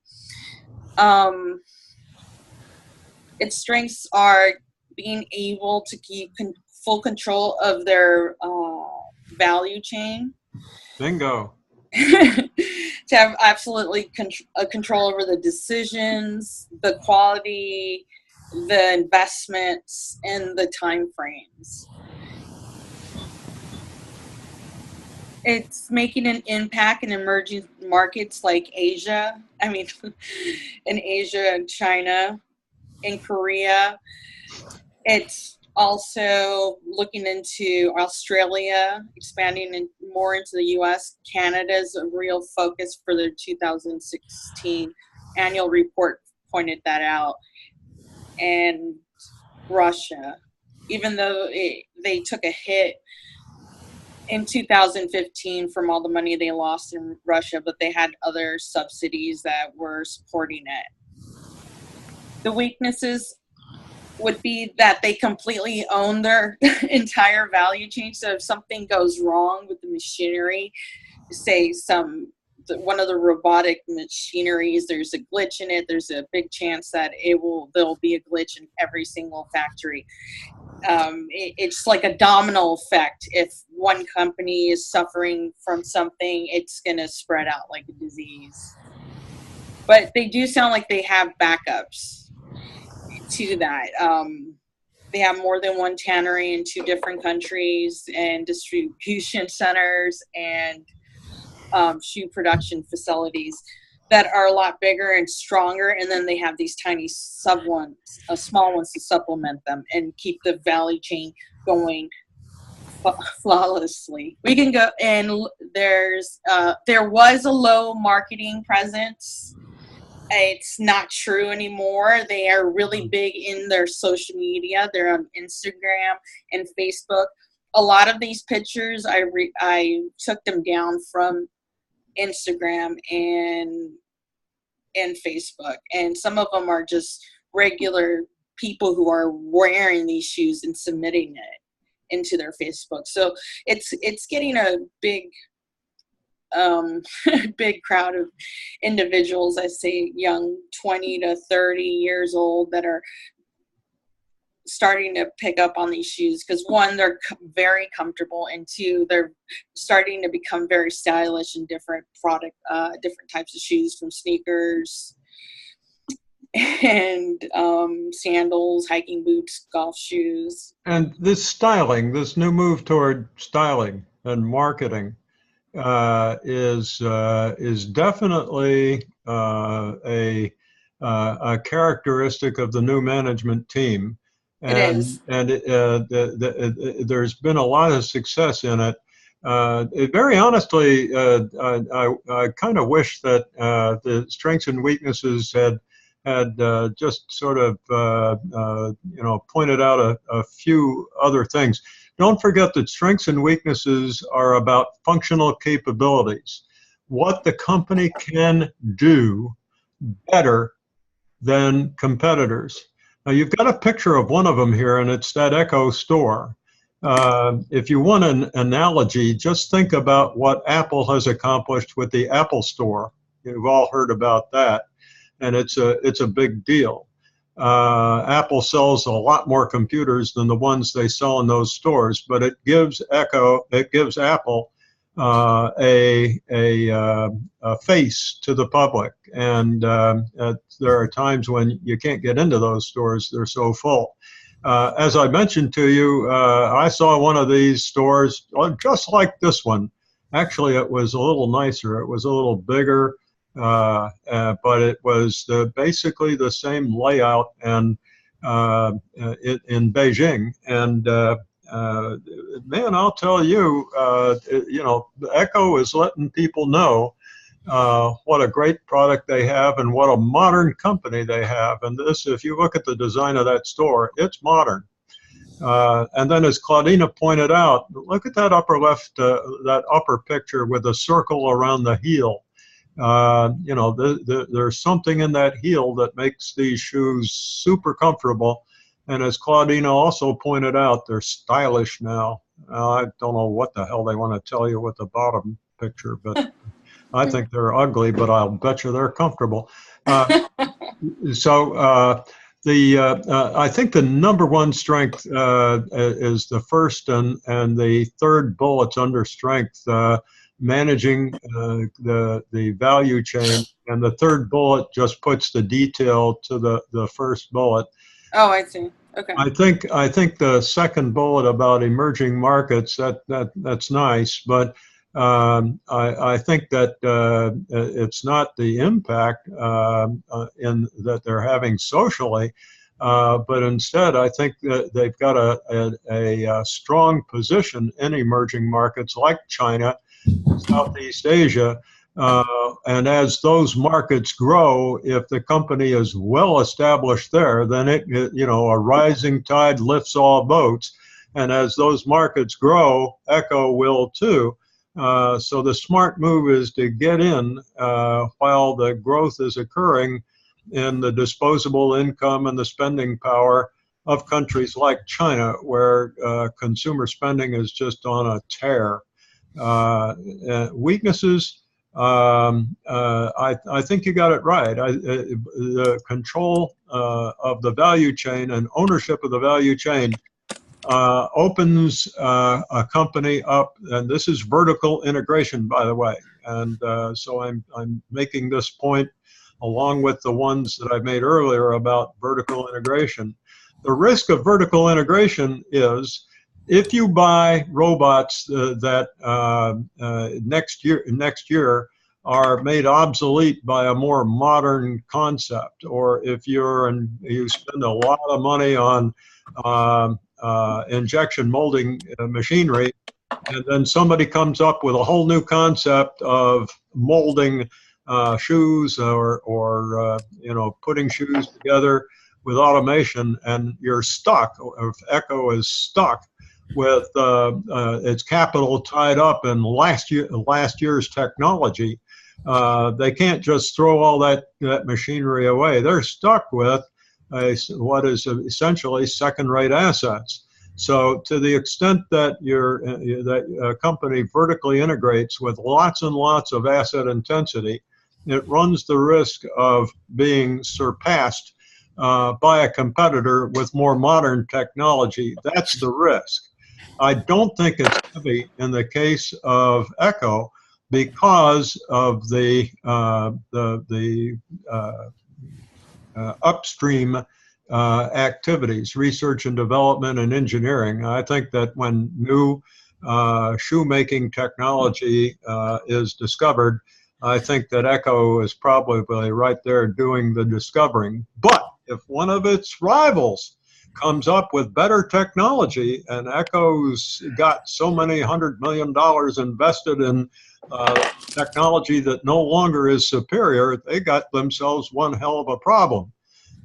So that is the risk whenever you get fully integrated the way ECCO is. And ECCO is almost fully vertically integrated, which is a very unusual situation. And what we're talking about here really is strengths and weaknesses and competitive advantages, and separates the winners from the losers, differentiating, because no other company in this industry is anywhere nearly as vertically integrated as ECCO, are they? Okay, most of them outsource. Most of them don't have their own stores. I mean, this is a unique business model that is ECCO's alone. Okay, what do we do now? Oh, you can switch the slide. Okay. All right. Sources of competitive advantages. Who dat? Can you click on the next slide, maybe? Yeah, this is Ethan. Yeah. Okay, Ethan's back. I was wondering where this slide had gone because that was part of mine. So yes, this is mine, and then I'll hand over to Ethan. I think he's right after this one. But this just covers the actual company size, not quite the capabilities yet. Who's talking? Madison. Hi, Madison. You're back, huh? Hi. Yes, round two. Doggone it, Ethan did it again. That guy's he's slippery. Have you noticed that Ethan is slippery? You know, just when you think you got him in position, he's gone. Ethan, we're going to call you the shadow. Hey, that's all right. Okay. I mean, in this one you can, but it's Madison, tell us all about this. So this is just going over the size of the company. Just mentioning that the number of employees is over 20,000 now. It's about 20,600. Something that I thought was extremely unique about this company was that every time they hire someone, they call it the cow to sheep program. Every time they hire someone new, no matter what area they're in, they allow them to, well, actually it's a requirement, not even, they don't allow, they require them to go out into the factories, into the production lines and all of that, and actually make their own pair of shoes. Oh, So, really? yeah, well, that was extremely unique. So they can actually see each and every step of the process that it takes to make these shoes. They have a much more hands-on approach. So I thought that was very unique. But going back to the production lines themselves, they produce over 20 million pairs of shoes every single year. And that number is doing nothing but growing as the demand grows. And then in 2016 revenue was about $1.45 billion. So extremely successful. That number's done nothing but grow. 2015, as we mentioned a while ago, was a little bit of a rough year for them, but they didn't necessarily have decline. Things just didn't necessarily excel the way that they had anticipated them to. Before that, they sell in 88 countries now. There's 3,060 shops worldwide. That number is absolutely outdated because even in 2016, 239 shops were opened alone. However, about 132 shops were closed. So that number is constantly changing between upgrades, renovations, opening of new shops, closing of the old ones. So that number is kind of flexible. But the most recent piece of information that I found showed that it was 3,060. And then there are 15,000 selling points around the world. I thought that was extremely unique that they sold them at places like Macy's, Nordstrom's, Dillard's, and even Zappos.com.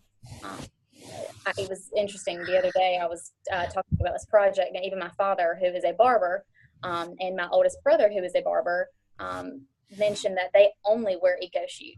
Really? Shoes. They're on their feet all day long, of course. I mean, they're barbers. And they said they only wear ECCO shoes. I've never known that until this project. So they were extremely comfortable. And then my father actually mentioned that his golf shoes are ECCO shoes.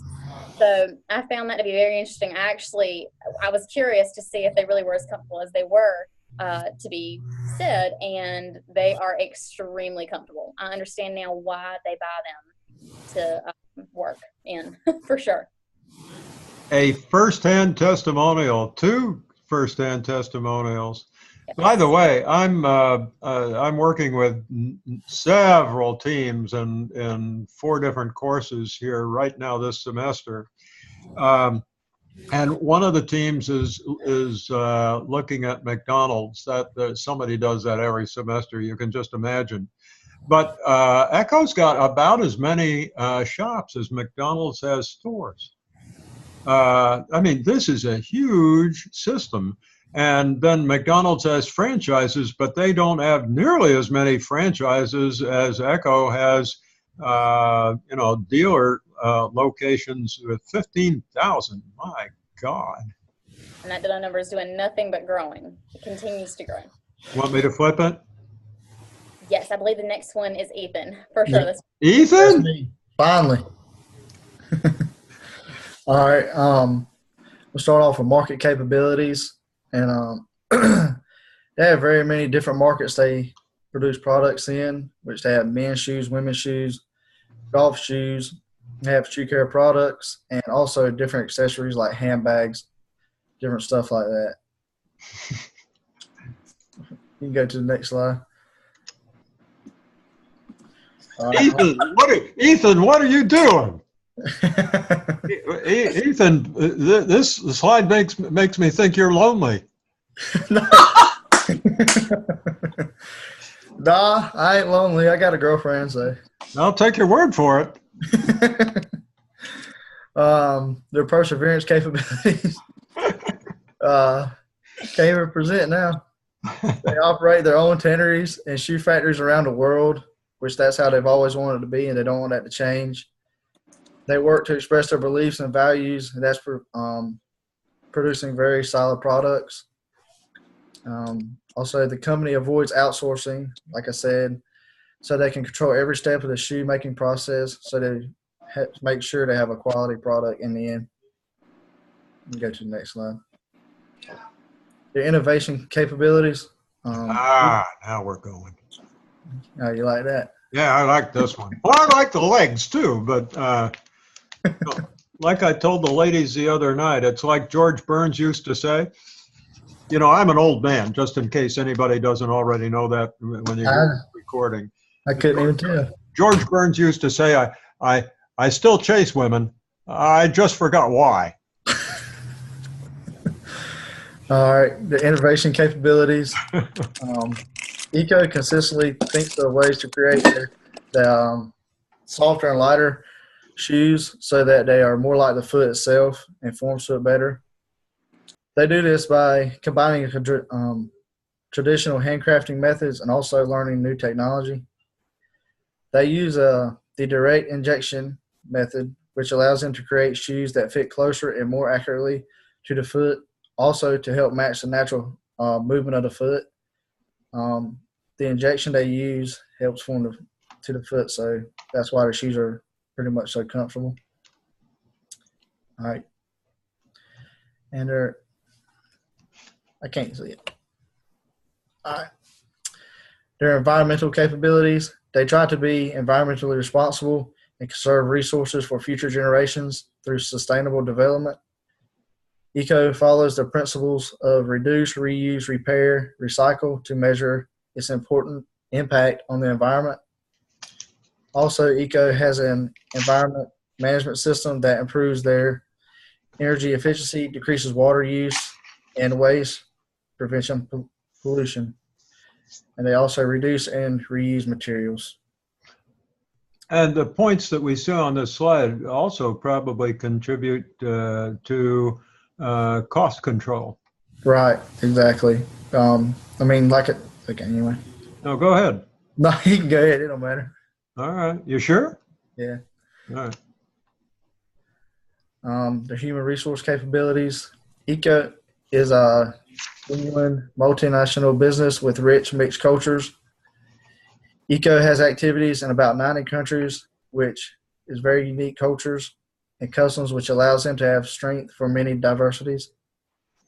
ECCO's code of conduct says in all decisions and actions, they will respect every culture they associate with, which I believe with them saying this, they'll have a better advantage of selling products around the world and making more money. Back to the attitudes. What attitude does this reflect? What attitude? Is it ethnocentric? Geocentric? Or there's only one left. Polycentric. Yeah, it's interesting to the extent that, you know, the company started out way back when geocentric. Somebody told us that way on. I think it was David. But you know, when you mix up all those attitudes together, you begin to have thoughts about such things, you know, as because we've seen geocentric. This is part of polycentrism. You know, as the company spread out, you know, its attitude changed with it, and so here we see that attitude being reflected. And when you put all these things together, you begin to start thinking that maybe there's a new business model emerging here. I'd also like to note that there are factories in Indonesia, they have foot baths for their Muslim workers and respect their prayer time if they can do it within production and kind of work around it. They know that the majority of the people there are Muslims, so they not cater, but are sensitive to their needs to have a happy workforce. Wow, that's very interesting. Thank you, Claudina. I just put that in. That's one of their factories, and they were celebrating their 10th anniversary. Okay. In their 20 years with ECCO. I see. You can switch. But this reflects more of this sensitivity to people. Okay, who's on market position? I believe this one's mine. Okay, Let me see if I can. This map here shows the shops that were opening and closing, I believe, in 2015. It shows the European, Middle Eastern, and African market. And they had opened 65 shops and closed 61. And then they have another region, the Asia Pacific, apologize. And they had opened that year 155 stores and closed 75.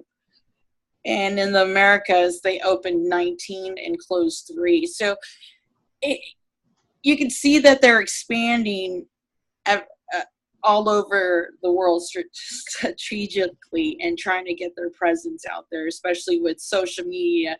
It can be accomplished at a faster rate. If you see the total of stores that they opened that year was 239 and they closed 139. So it shows that they're not putting in effort in stores or markets that are not producing. And where's the action? where's the action? Where's Asia. most of the action? Let's see. Asia. Yeah. Yeah, that's where the majority of it is. Yeah, and of course we know those are the economies that are growing the fastest. We got that from I think Homer, but we could see where the economic action is, and here we are with these young smart guys and the new management team, and they yeah, they're doing a wonderful job. And another thing, Korea is known for its plastic surgery, its skincare, and I believe it's fashion. And a lot of women from China go over there to do their shopping. Okay, and whether we're talking about Korea or China or Southeast Asia, Indonesia, Well, yeah, it's all in the same region. Malaysia, the actions in Asia, and this management team has figured that out, and it looks like that's where they're putting their chips. Yeah. This is Ansoft's growth chart, and this is a chart that a manager should always be looking at and producing their strategies for the company. Here you can see on the left side, market, up on top, product, new and existing products, and new and existing markets. So what we have in new market development and existing markets, I wonder if this is the one all right, I'm just going to go with it. I'm sorry. In Australia, Canada, China, and Russia, they're still developing the markets that they have there, but that's still considerably new. Existing market and existing product, they're doing a lot of advertising, promotion, eco shops, specialty stores, and e-commerce. When before, individuals didn't really know anything about ECCO shoes if they weren't in the European region area. And I've seen these shoes before in shops, and I thought maybe it was a private label. I didn't know anything about it. New market and new products for their product diversification. I suggested football, which is soccer. I should have changed that, but I was recommending soccer shoes because it's a worldwide sport and it's in the Olympics. It's also, they have their own World Cup and it has a bigger audience. In the medical field, they have the most comfortable shoe and with certain technologies that don't make it slippery because that's what they would use on their hiking boot, or they can use that in the medical field. The medical field is large in several markets. Also, I was thinking about track shoes because of the Olympics and kids running track and field in college, junior high, and high school. So the market would be mostly in the USA and possibly Canada and a couple other places. Volleyball, also another sport that's played worldwide.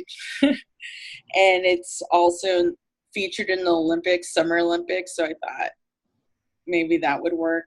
And dancing shoes, since everybody dances in different cultures and professionally and stuff like that.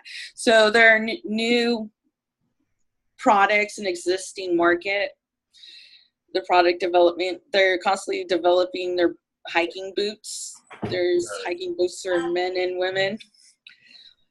They've currently come out with some shoes named Shape, which are women dress shoes. Now they have men's dress shoes, golf shoes also, and children's line of footwear. Okay. Let me just sort of put a little cap on this for you, for everybody listening. Ansoff developed this chart simply to make it easy for companies or planners to define the approach to growth. And he realized that it could be done by describing combinations of either new or existing products and new or existing markets. So if we're trying to grow in our existing markets with existing products, that's what people do when they go to work every day. Okay, and we try to do it simply by selling more, by getting a higher market penetration, a higher market share. We do that with stuff like advertising and so forth. And so all we're trying to do here is explain the kind of things that ECCO has been doing. It doesn't have to be what they have to do in the future, but what they have been doing to gain higher market share. Now, if you're staying with your existing products, something you could do is take those existing products into new markets, and ECCO has done that in a big way. Okay, so every time it entered one of those countries, that was a market development strategy. Okay, and that market development strategy enabled the company to grow. Okay, so when they went to China, the company grew. When it went to Russia, the company grew.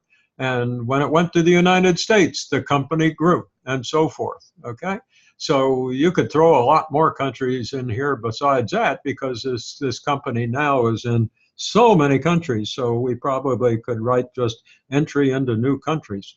Okay, product development is what companies do when they've sort of tapped out their market potential or saturated the market that they're in. And if you don't go to another market and you want to grow, you got to come up with new products to serve that market you're already in.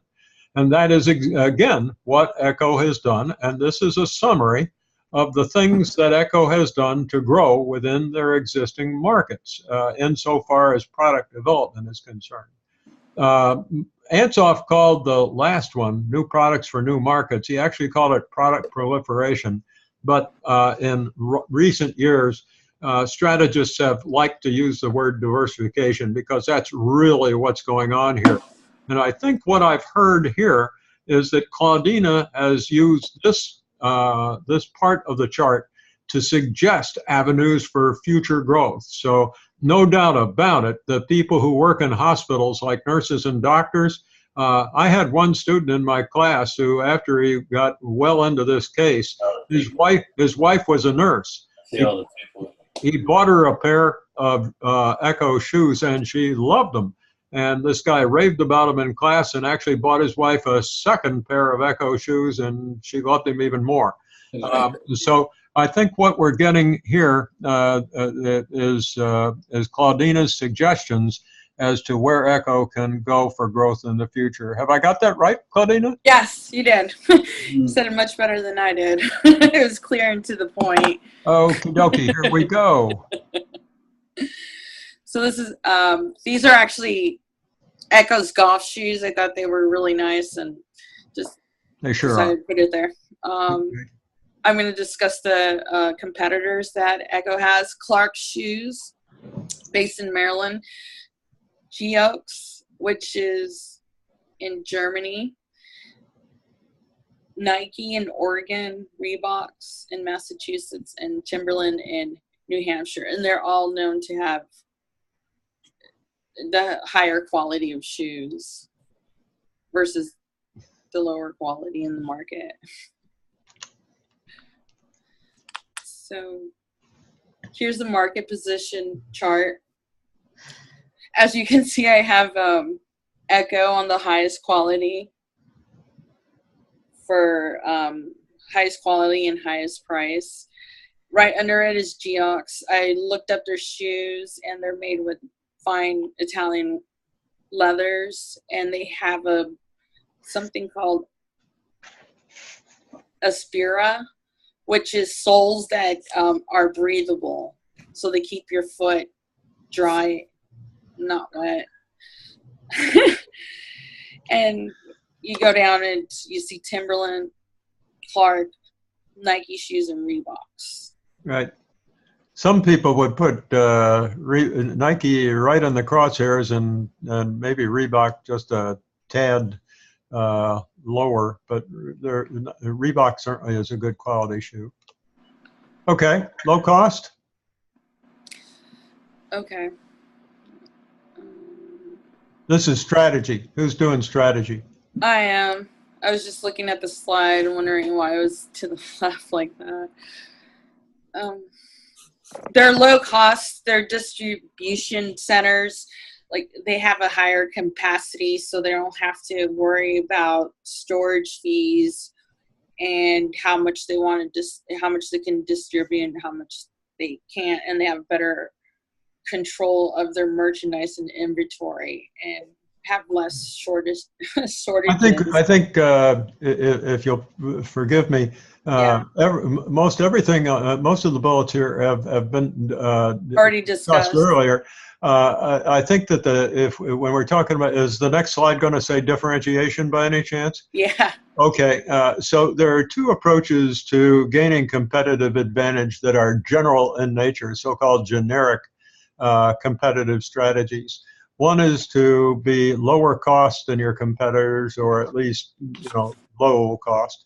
And the other is to differentiate, to demonstrate that your product is so much different than the competitor and offers the customers so much value that the customer is willing to pay more because of that added value. And so here we see that the company is taking steps to keep its costs low. And however, if we had to compare between the priorities of low cost and differentiation, what team do you think, which one does ECCO place greatest priority on, differentiation or low cost?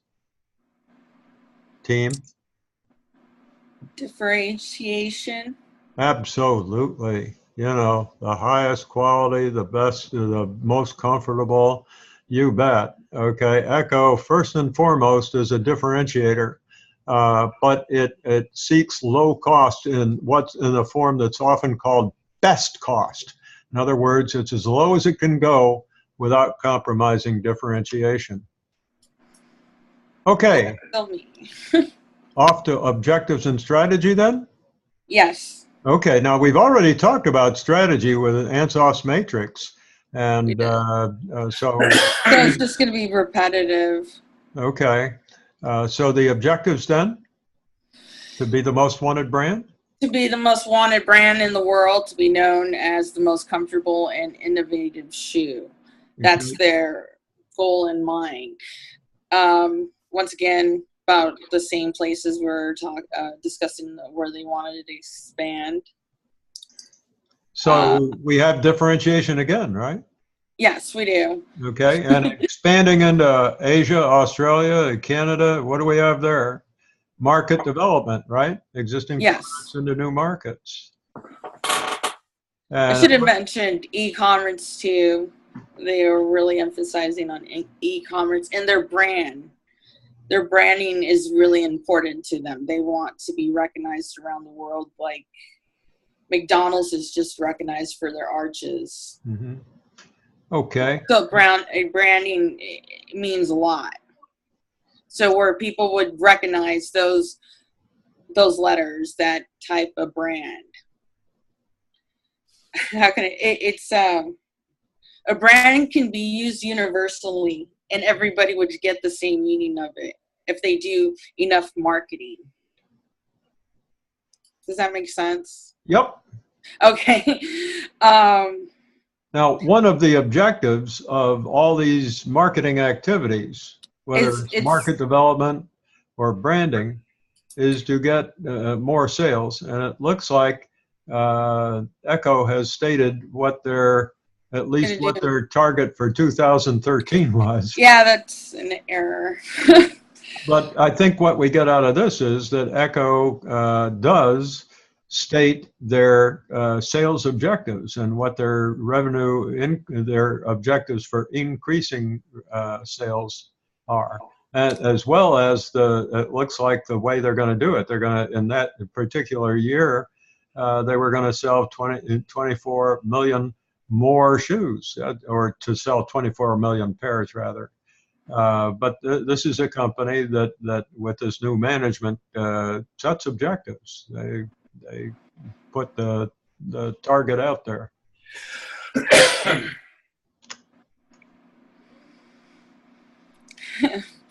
Well, ECCO, at the time of this case study, it was following an international model, but with this expansion into new markets and headquarters moving into other countries, it's starting to have the capabilities of being a global model. So it's in a transition, I would say.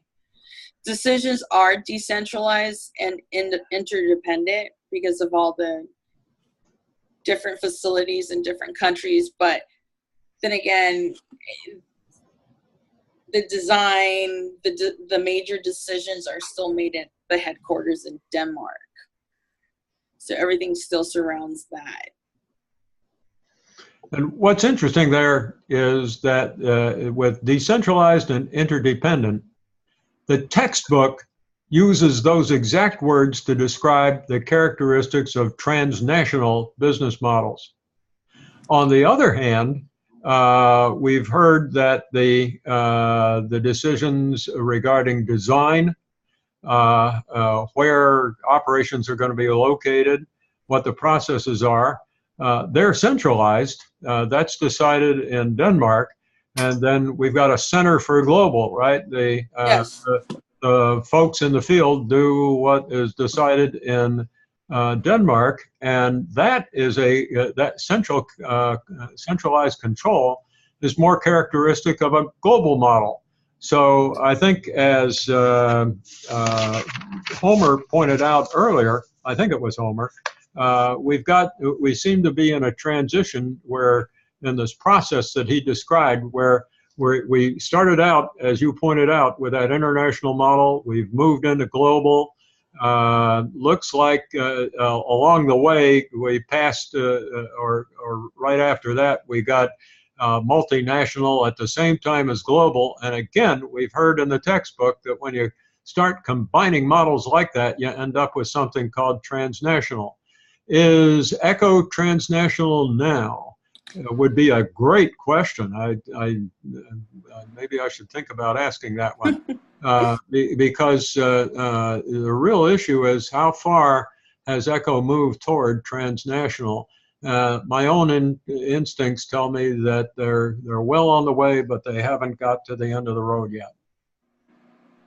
Should I flip it? Yes. Okay.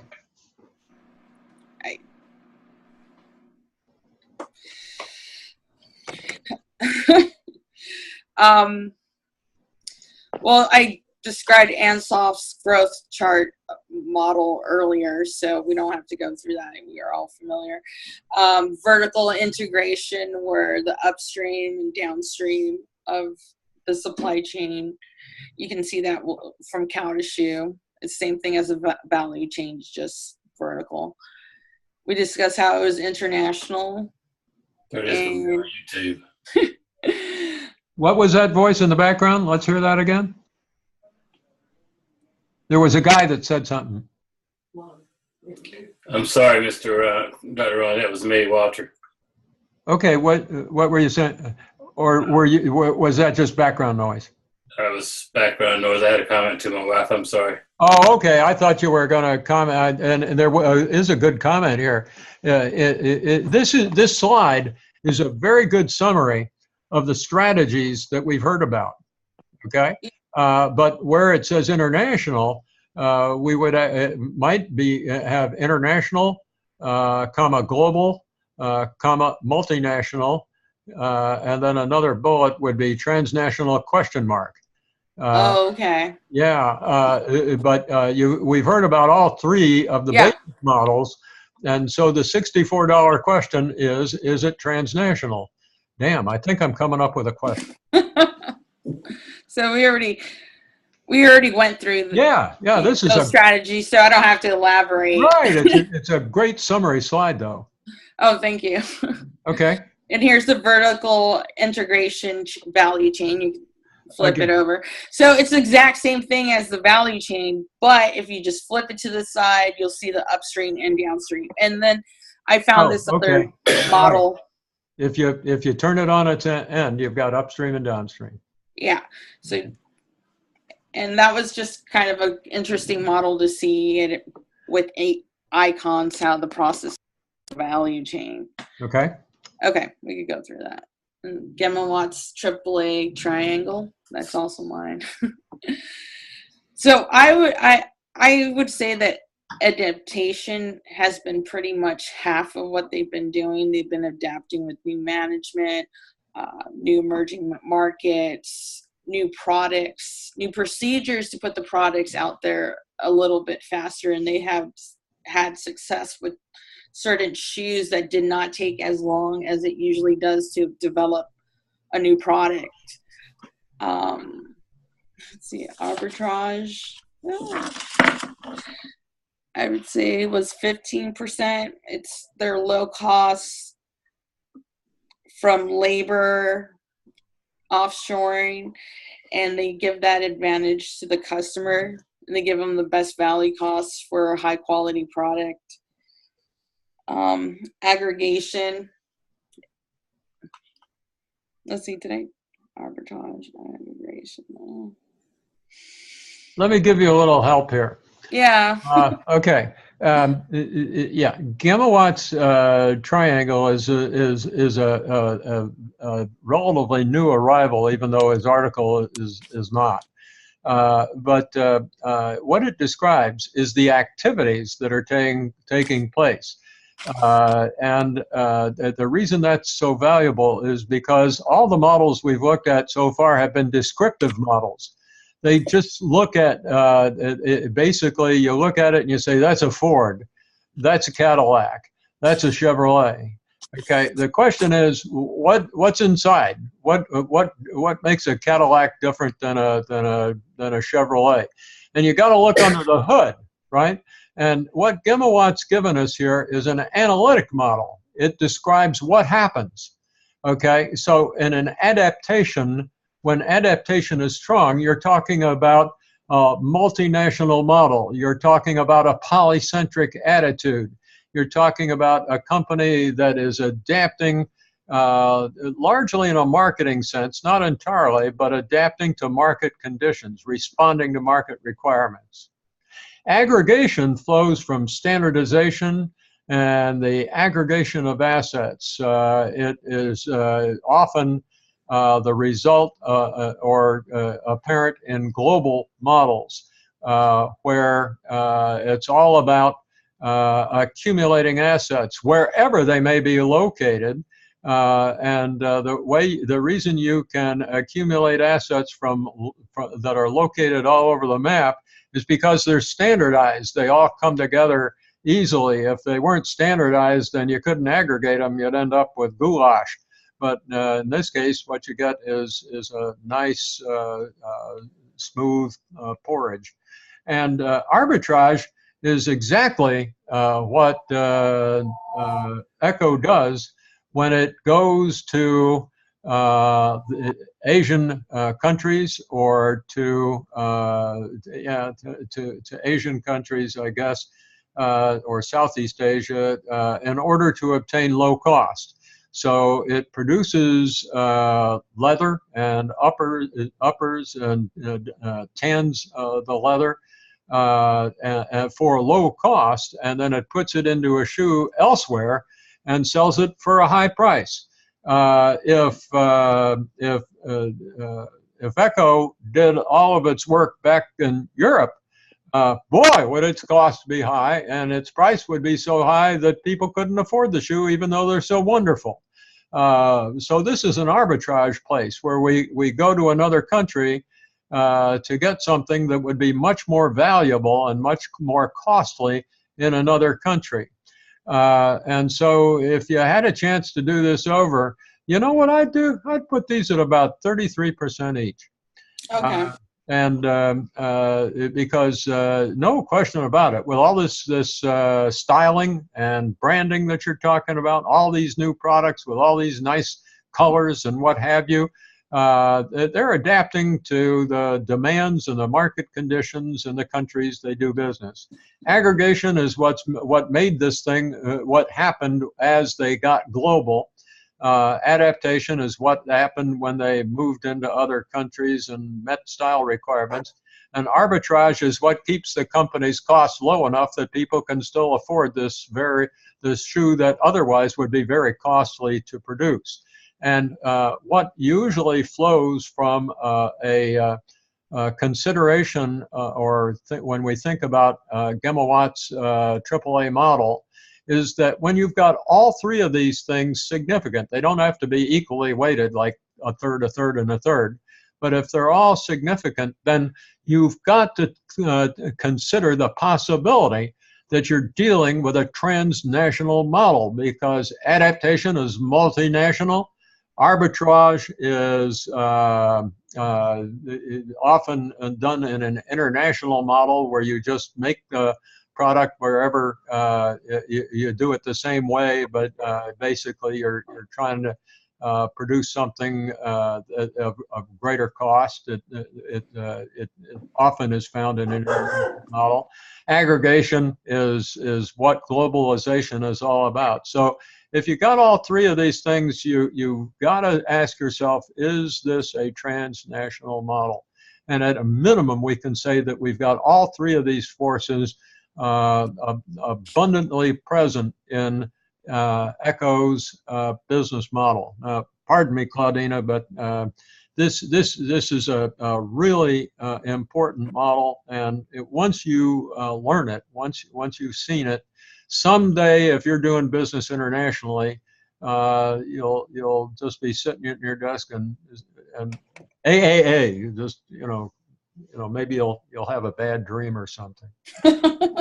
There it is. You'll wake up and think, my God, this is a transnational model. Okay.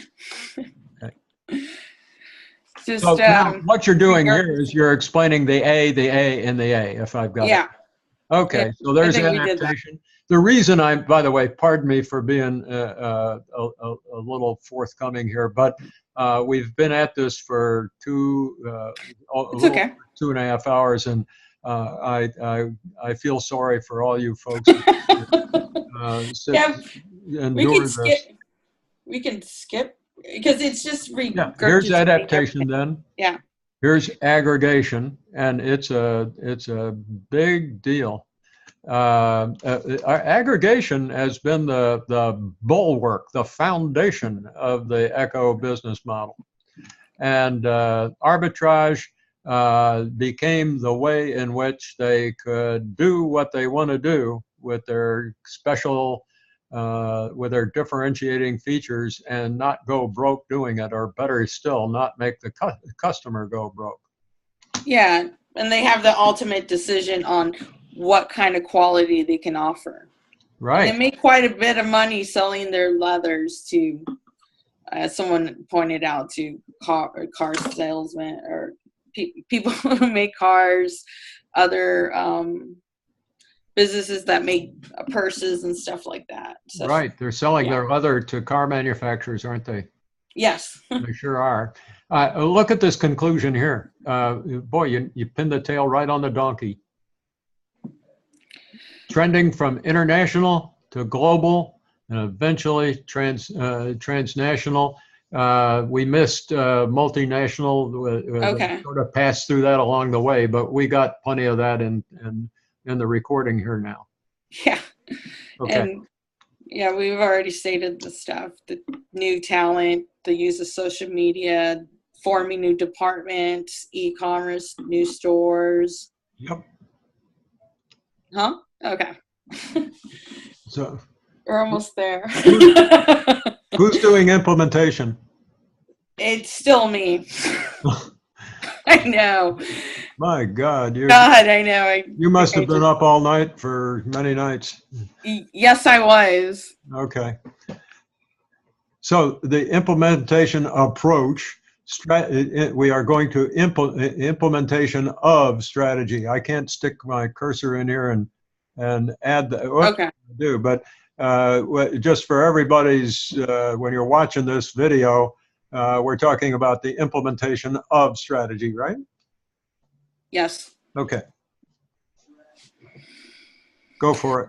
Okay, continuous investment in sales, getting the word out, marketing. Right. Their shops that they're opening with different concepts, and some of them have labs and stuff like that makes it attractive to new consumers. And they're putting those shops in high traffic areas where people do a lot of shopping. They've converted from just the market coming to them, and they're actually now seeking out the market, letting them know about their product instead of just being a little arrogant. They knew they had a good product, but they still needed to get the word out. And the younger managers saw the potential in that. It's a center for global. Intellect transfer. I'm sorry. That's been 2 hours. No, that's very important. Pardon me for interrupting, but yeah. Just for everybody's benefit, everything on this slide is correct. But that Center for Global, how do they get it to happen? When they're locating all these new operations, how do the new operations and the old ones that are spread out, for that matter, how do they do it the ECCO way? And whatever the ECCO way is, they've got to get that knowledge transferred out to the operations, and that takes some real work. And obviously ECCO has achieved that because these operations do perform the same way everywhere. They do. And their branding program to help get the word out about their shoes. Right. Yeah.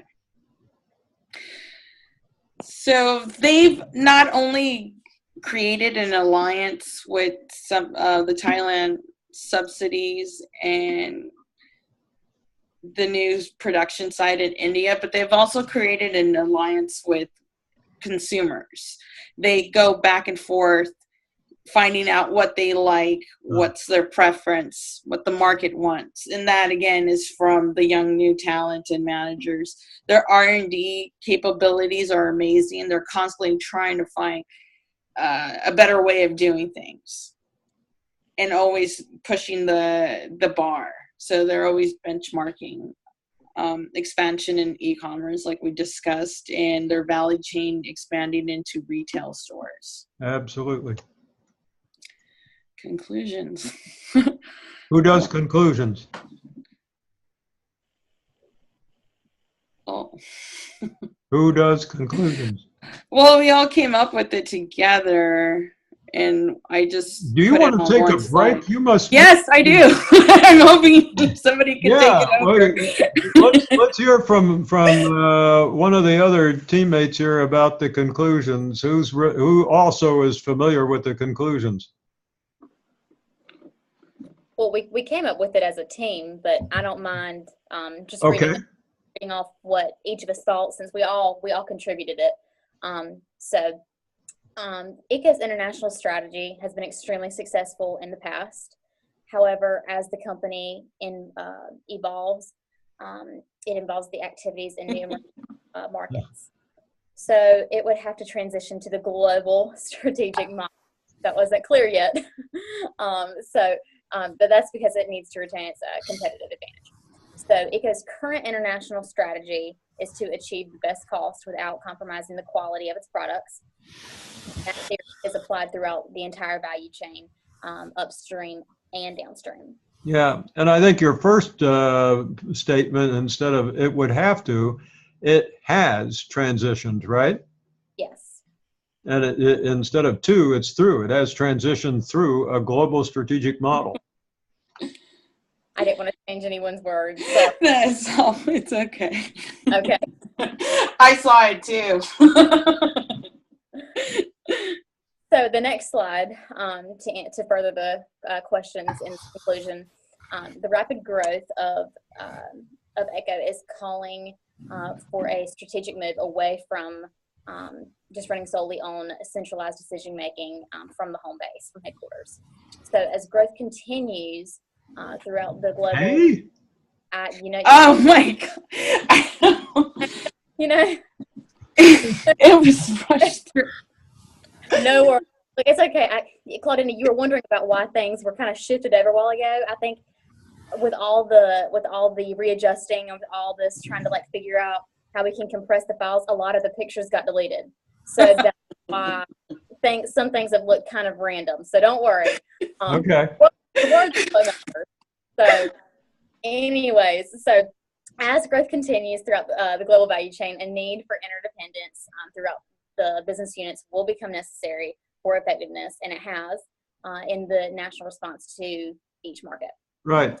Oh The my God. recommendations that we came up with or to involve ECCO as it enters to establish a clear channel of constant communication with its several business units globally.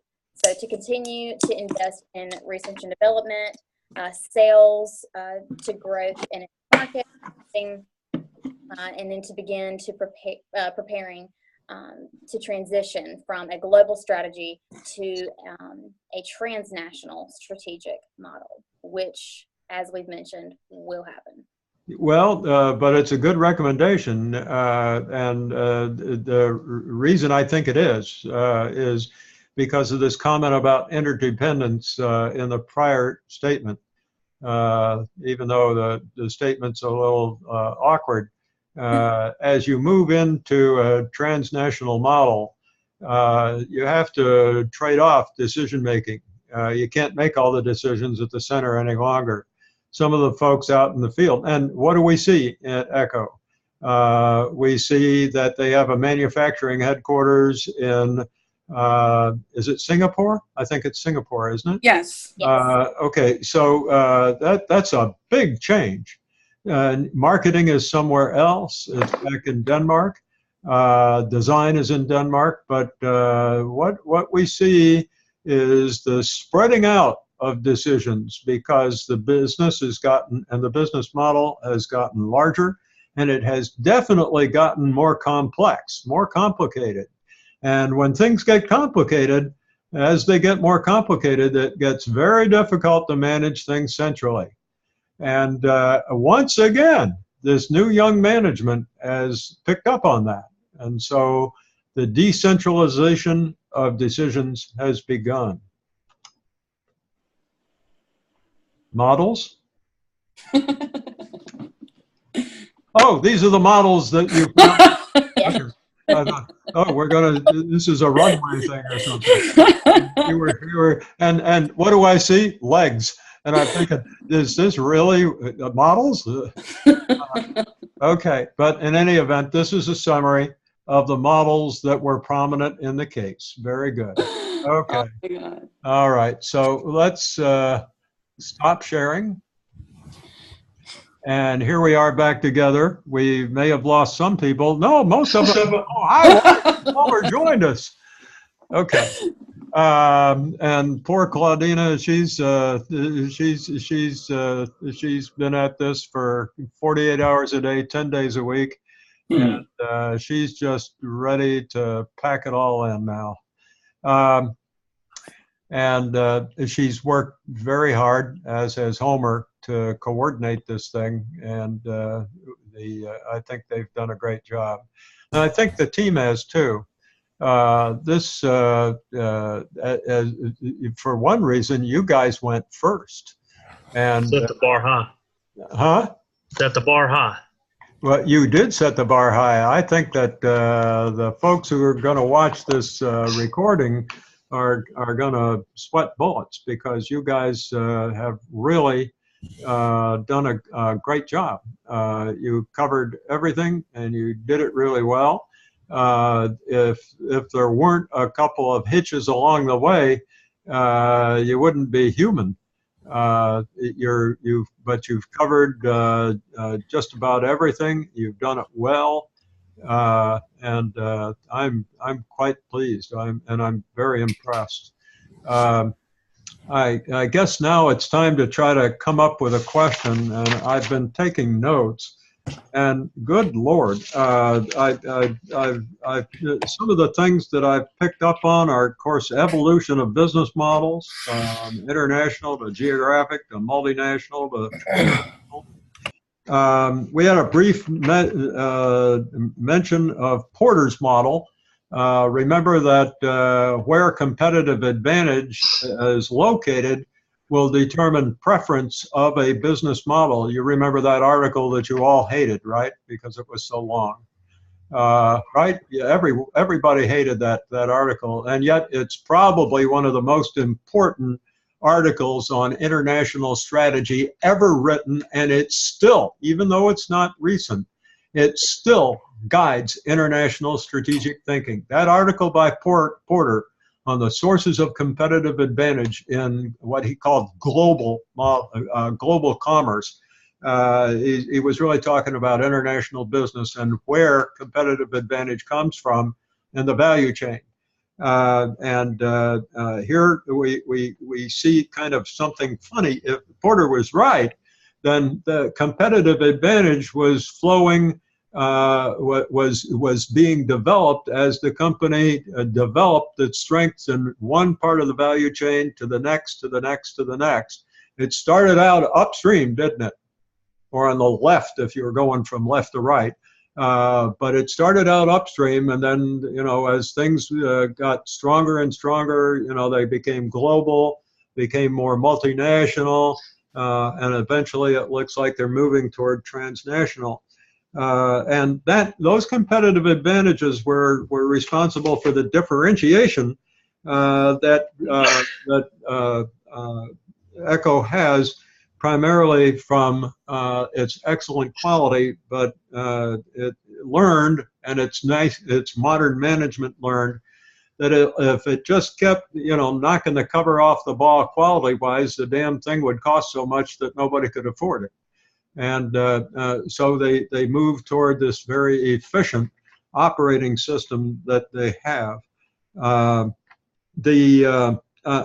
this theme just keeps carrying through in the administrative heritage. We see, beginning with baby shoes, there are clusters of shoemakers, if you want to get Porter's cluster article into it. And by the way, I'm not sure I saw that in your list of models, but we go from, no question about it, this the attitudes in the administrative heritage. As the company goes through its history, attitudes begin to be developed. So we start out with an ethnocentric attitude. We get to have sort of a geocentric attitude, and then there's a polycentric attitude. And so these attitudes seem to flow from in this evolution. These things are all tying together. And how do we see it manifested in the when we're getting into globalization and geocentrism? What is it that comes out to be prominent in ECCO strategy? It's vertical integration, right? It's getting control over this whole damn value chain, and then moving out into the world globalized and putting these assets where they're most economically advantaged. Hell, we could continue to make shoes and do all this work in Europe. All we'd have to do is pay a fortune, right? No, we can't. We've got to do it where costs are low. So lo and behold, we have a hybrid model made up of both low cost and differentiation, with an emphasis on differentiation. What else? That pretty well gets it. The value chain, of course, is part of this whole enchilada that where we've talked about each one of the steps in the value chain, and that model, that diagram of the process that the business goes through. And we saw it in two stages. We saw it in the development of the business model, which was sort of strategy, and then we saw it in implementation. So I think that I'm going to write this and post it on Moodle. I'll try to get it done tonight. But I think the question that I would ask the folks in this class is just, let me see if I can try to find words for it. I'm making this up as I go. Normally I have the question all ready to go ahead of time. But because you guys covered so much material and did such a thorough job, you made me work harder. And so now I've got to kind of put my words together here. But I think what I'd like you to do is write an essay. This essay might be the longest essay of any one of the four in the course. It might actually go past 2 pages, but not much. But I think I'd like you to trace the evolution of ECCO's business models. And for those who are listening to this broadcast, who are here tonight taking part, you get some of the feeling that maybe people who watch the recording won't. But how exactly has the ECCO business model evolved? And please draw on as many of the models in this course as you can to explain this evolution. For instance, the strategies have, as we have said, have evolved from an early stage to the current stage, and it looks like they're headed to an ultimate stage. But along with that, and as a result of it, we've had an evolution of attitudes. We've also had an evolution of the value chain insofar as the company's use of it to implement their strategy is concerned. By way of example, vertical integration has played prominently in this evolution. And so I think that, the evolution of the business model or the strategies, the evolution of the attitudes that support or that sort of drove this evolution, the evolution of the value chain, and particularly the integrated strategy that was used to make it happen. See if you can just sort of characterize or trace this evolution of business models, attitudes, and value chain. There, I finally got it. Okay, that's what I'm going to write. And I'll post this on the Moodle shell, but it'll say something very close to the following. Please trace the evolution of ECCO's business models in the form of its strategies, as reflected in its strategies, as driven by its attitudes, of its management. There you've got evolution of management also. I left that out earlier. And the evolution of its value chain and the way the company controlled it. Okay? Questions, comments? Is it Dr. Rani? I'm still here.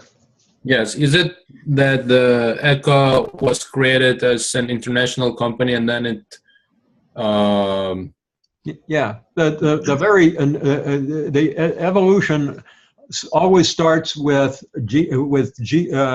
ethnocentrism and an international model. The simplest of all international models is a one national model. It's a domestic model where you don't have any international, right? We do it our way because, you know, that we're just in this one country, and then boop, we move off to another country, and we tell people, I want you to do it just the way we've been doing it back home, okay? And that's an ethnocentric attitude. Our way is the best way, and we know how, we know what our way is. So here, I'll give you a standard practices book. Do it the same way. Follow this method, the same method that we have back home. And this goes on for a while, right? And it gets bigger and bigger and bigger. And pretty soon you find yourself moving into another country where they prefer, well, I'm sorry, you find yourself in another country, and pretty soon it becomes necessary to locate manufacturing or fabrication or tanning, but operations begin to get located in different countries, and suddenly you're geocentric. You've got you're global. It starts regional and expands, and it gets global. And as that happens, attitude becomes geocentric, doesn't it?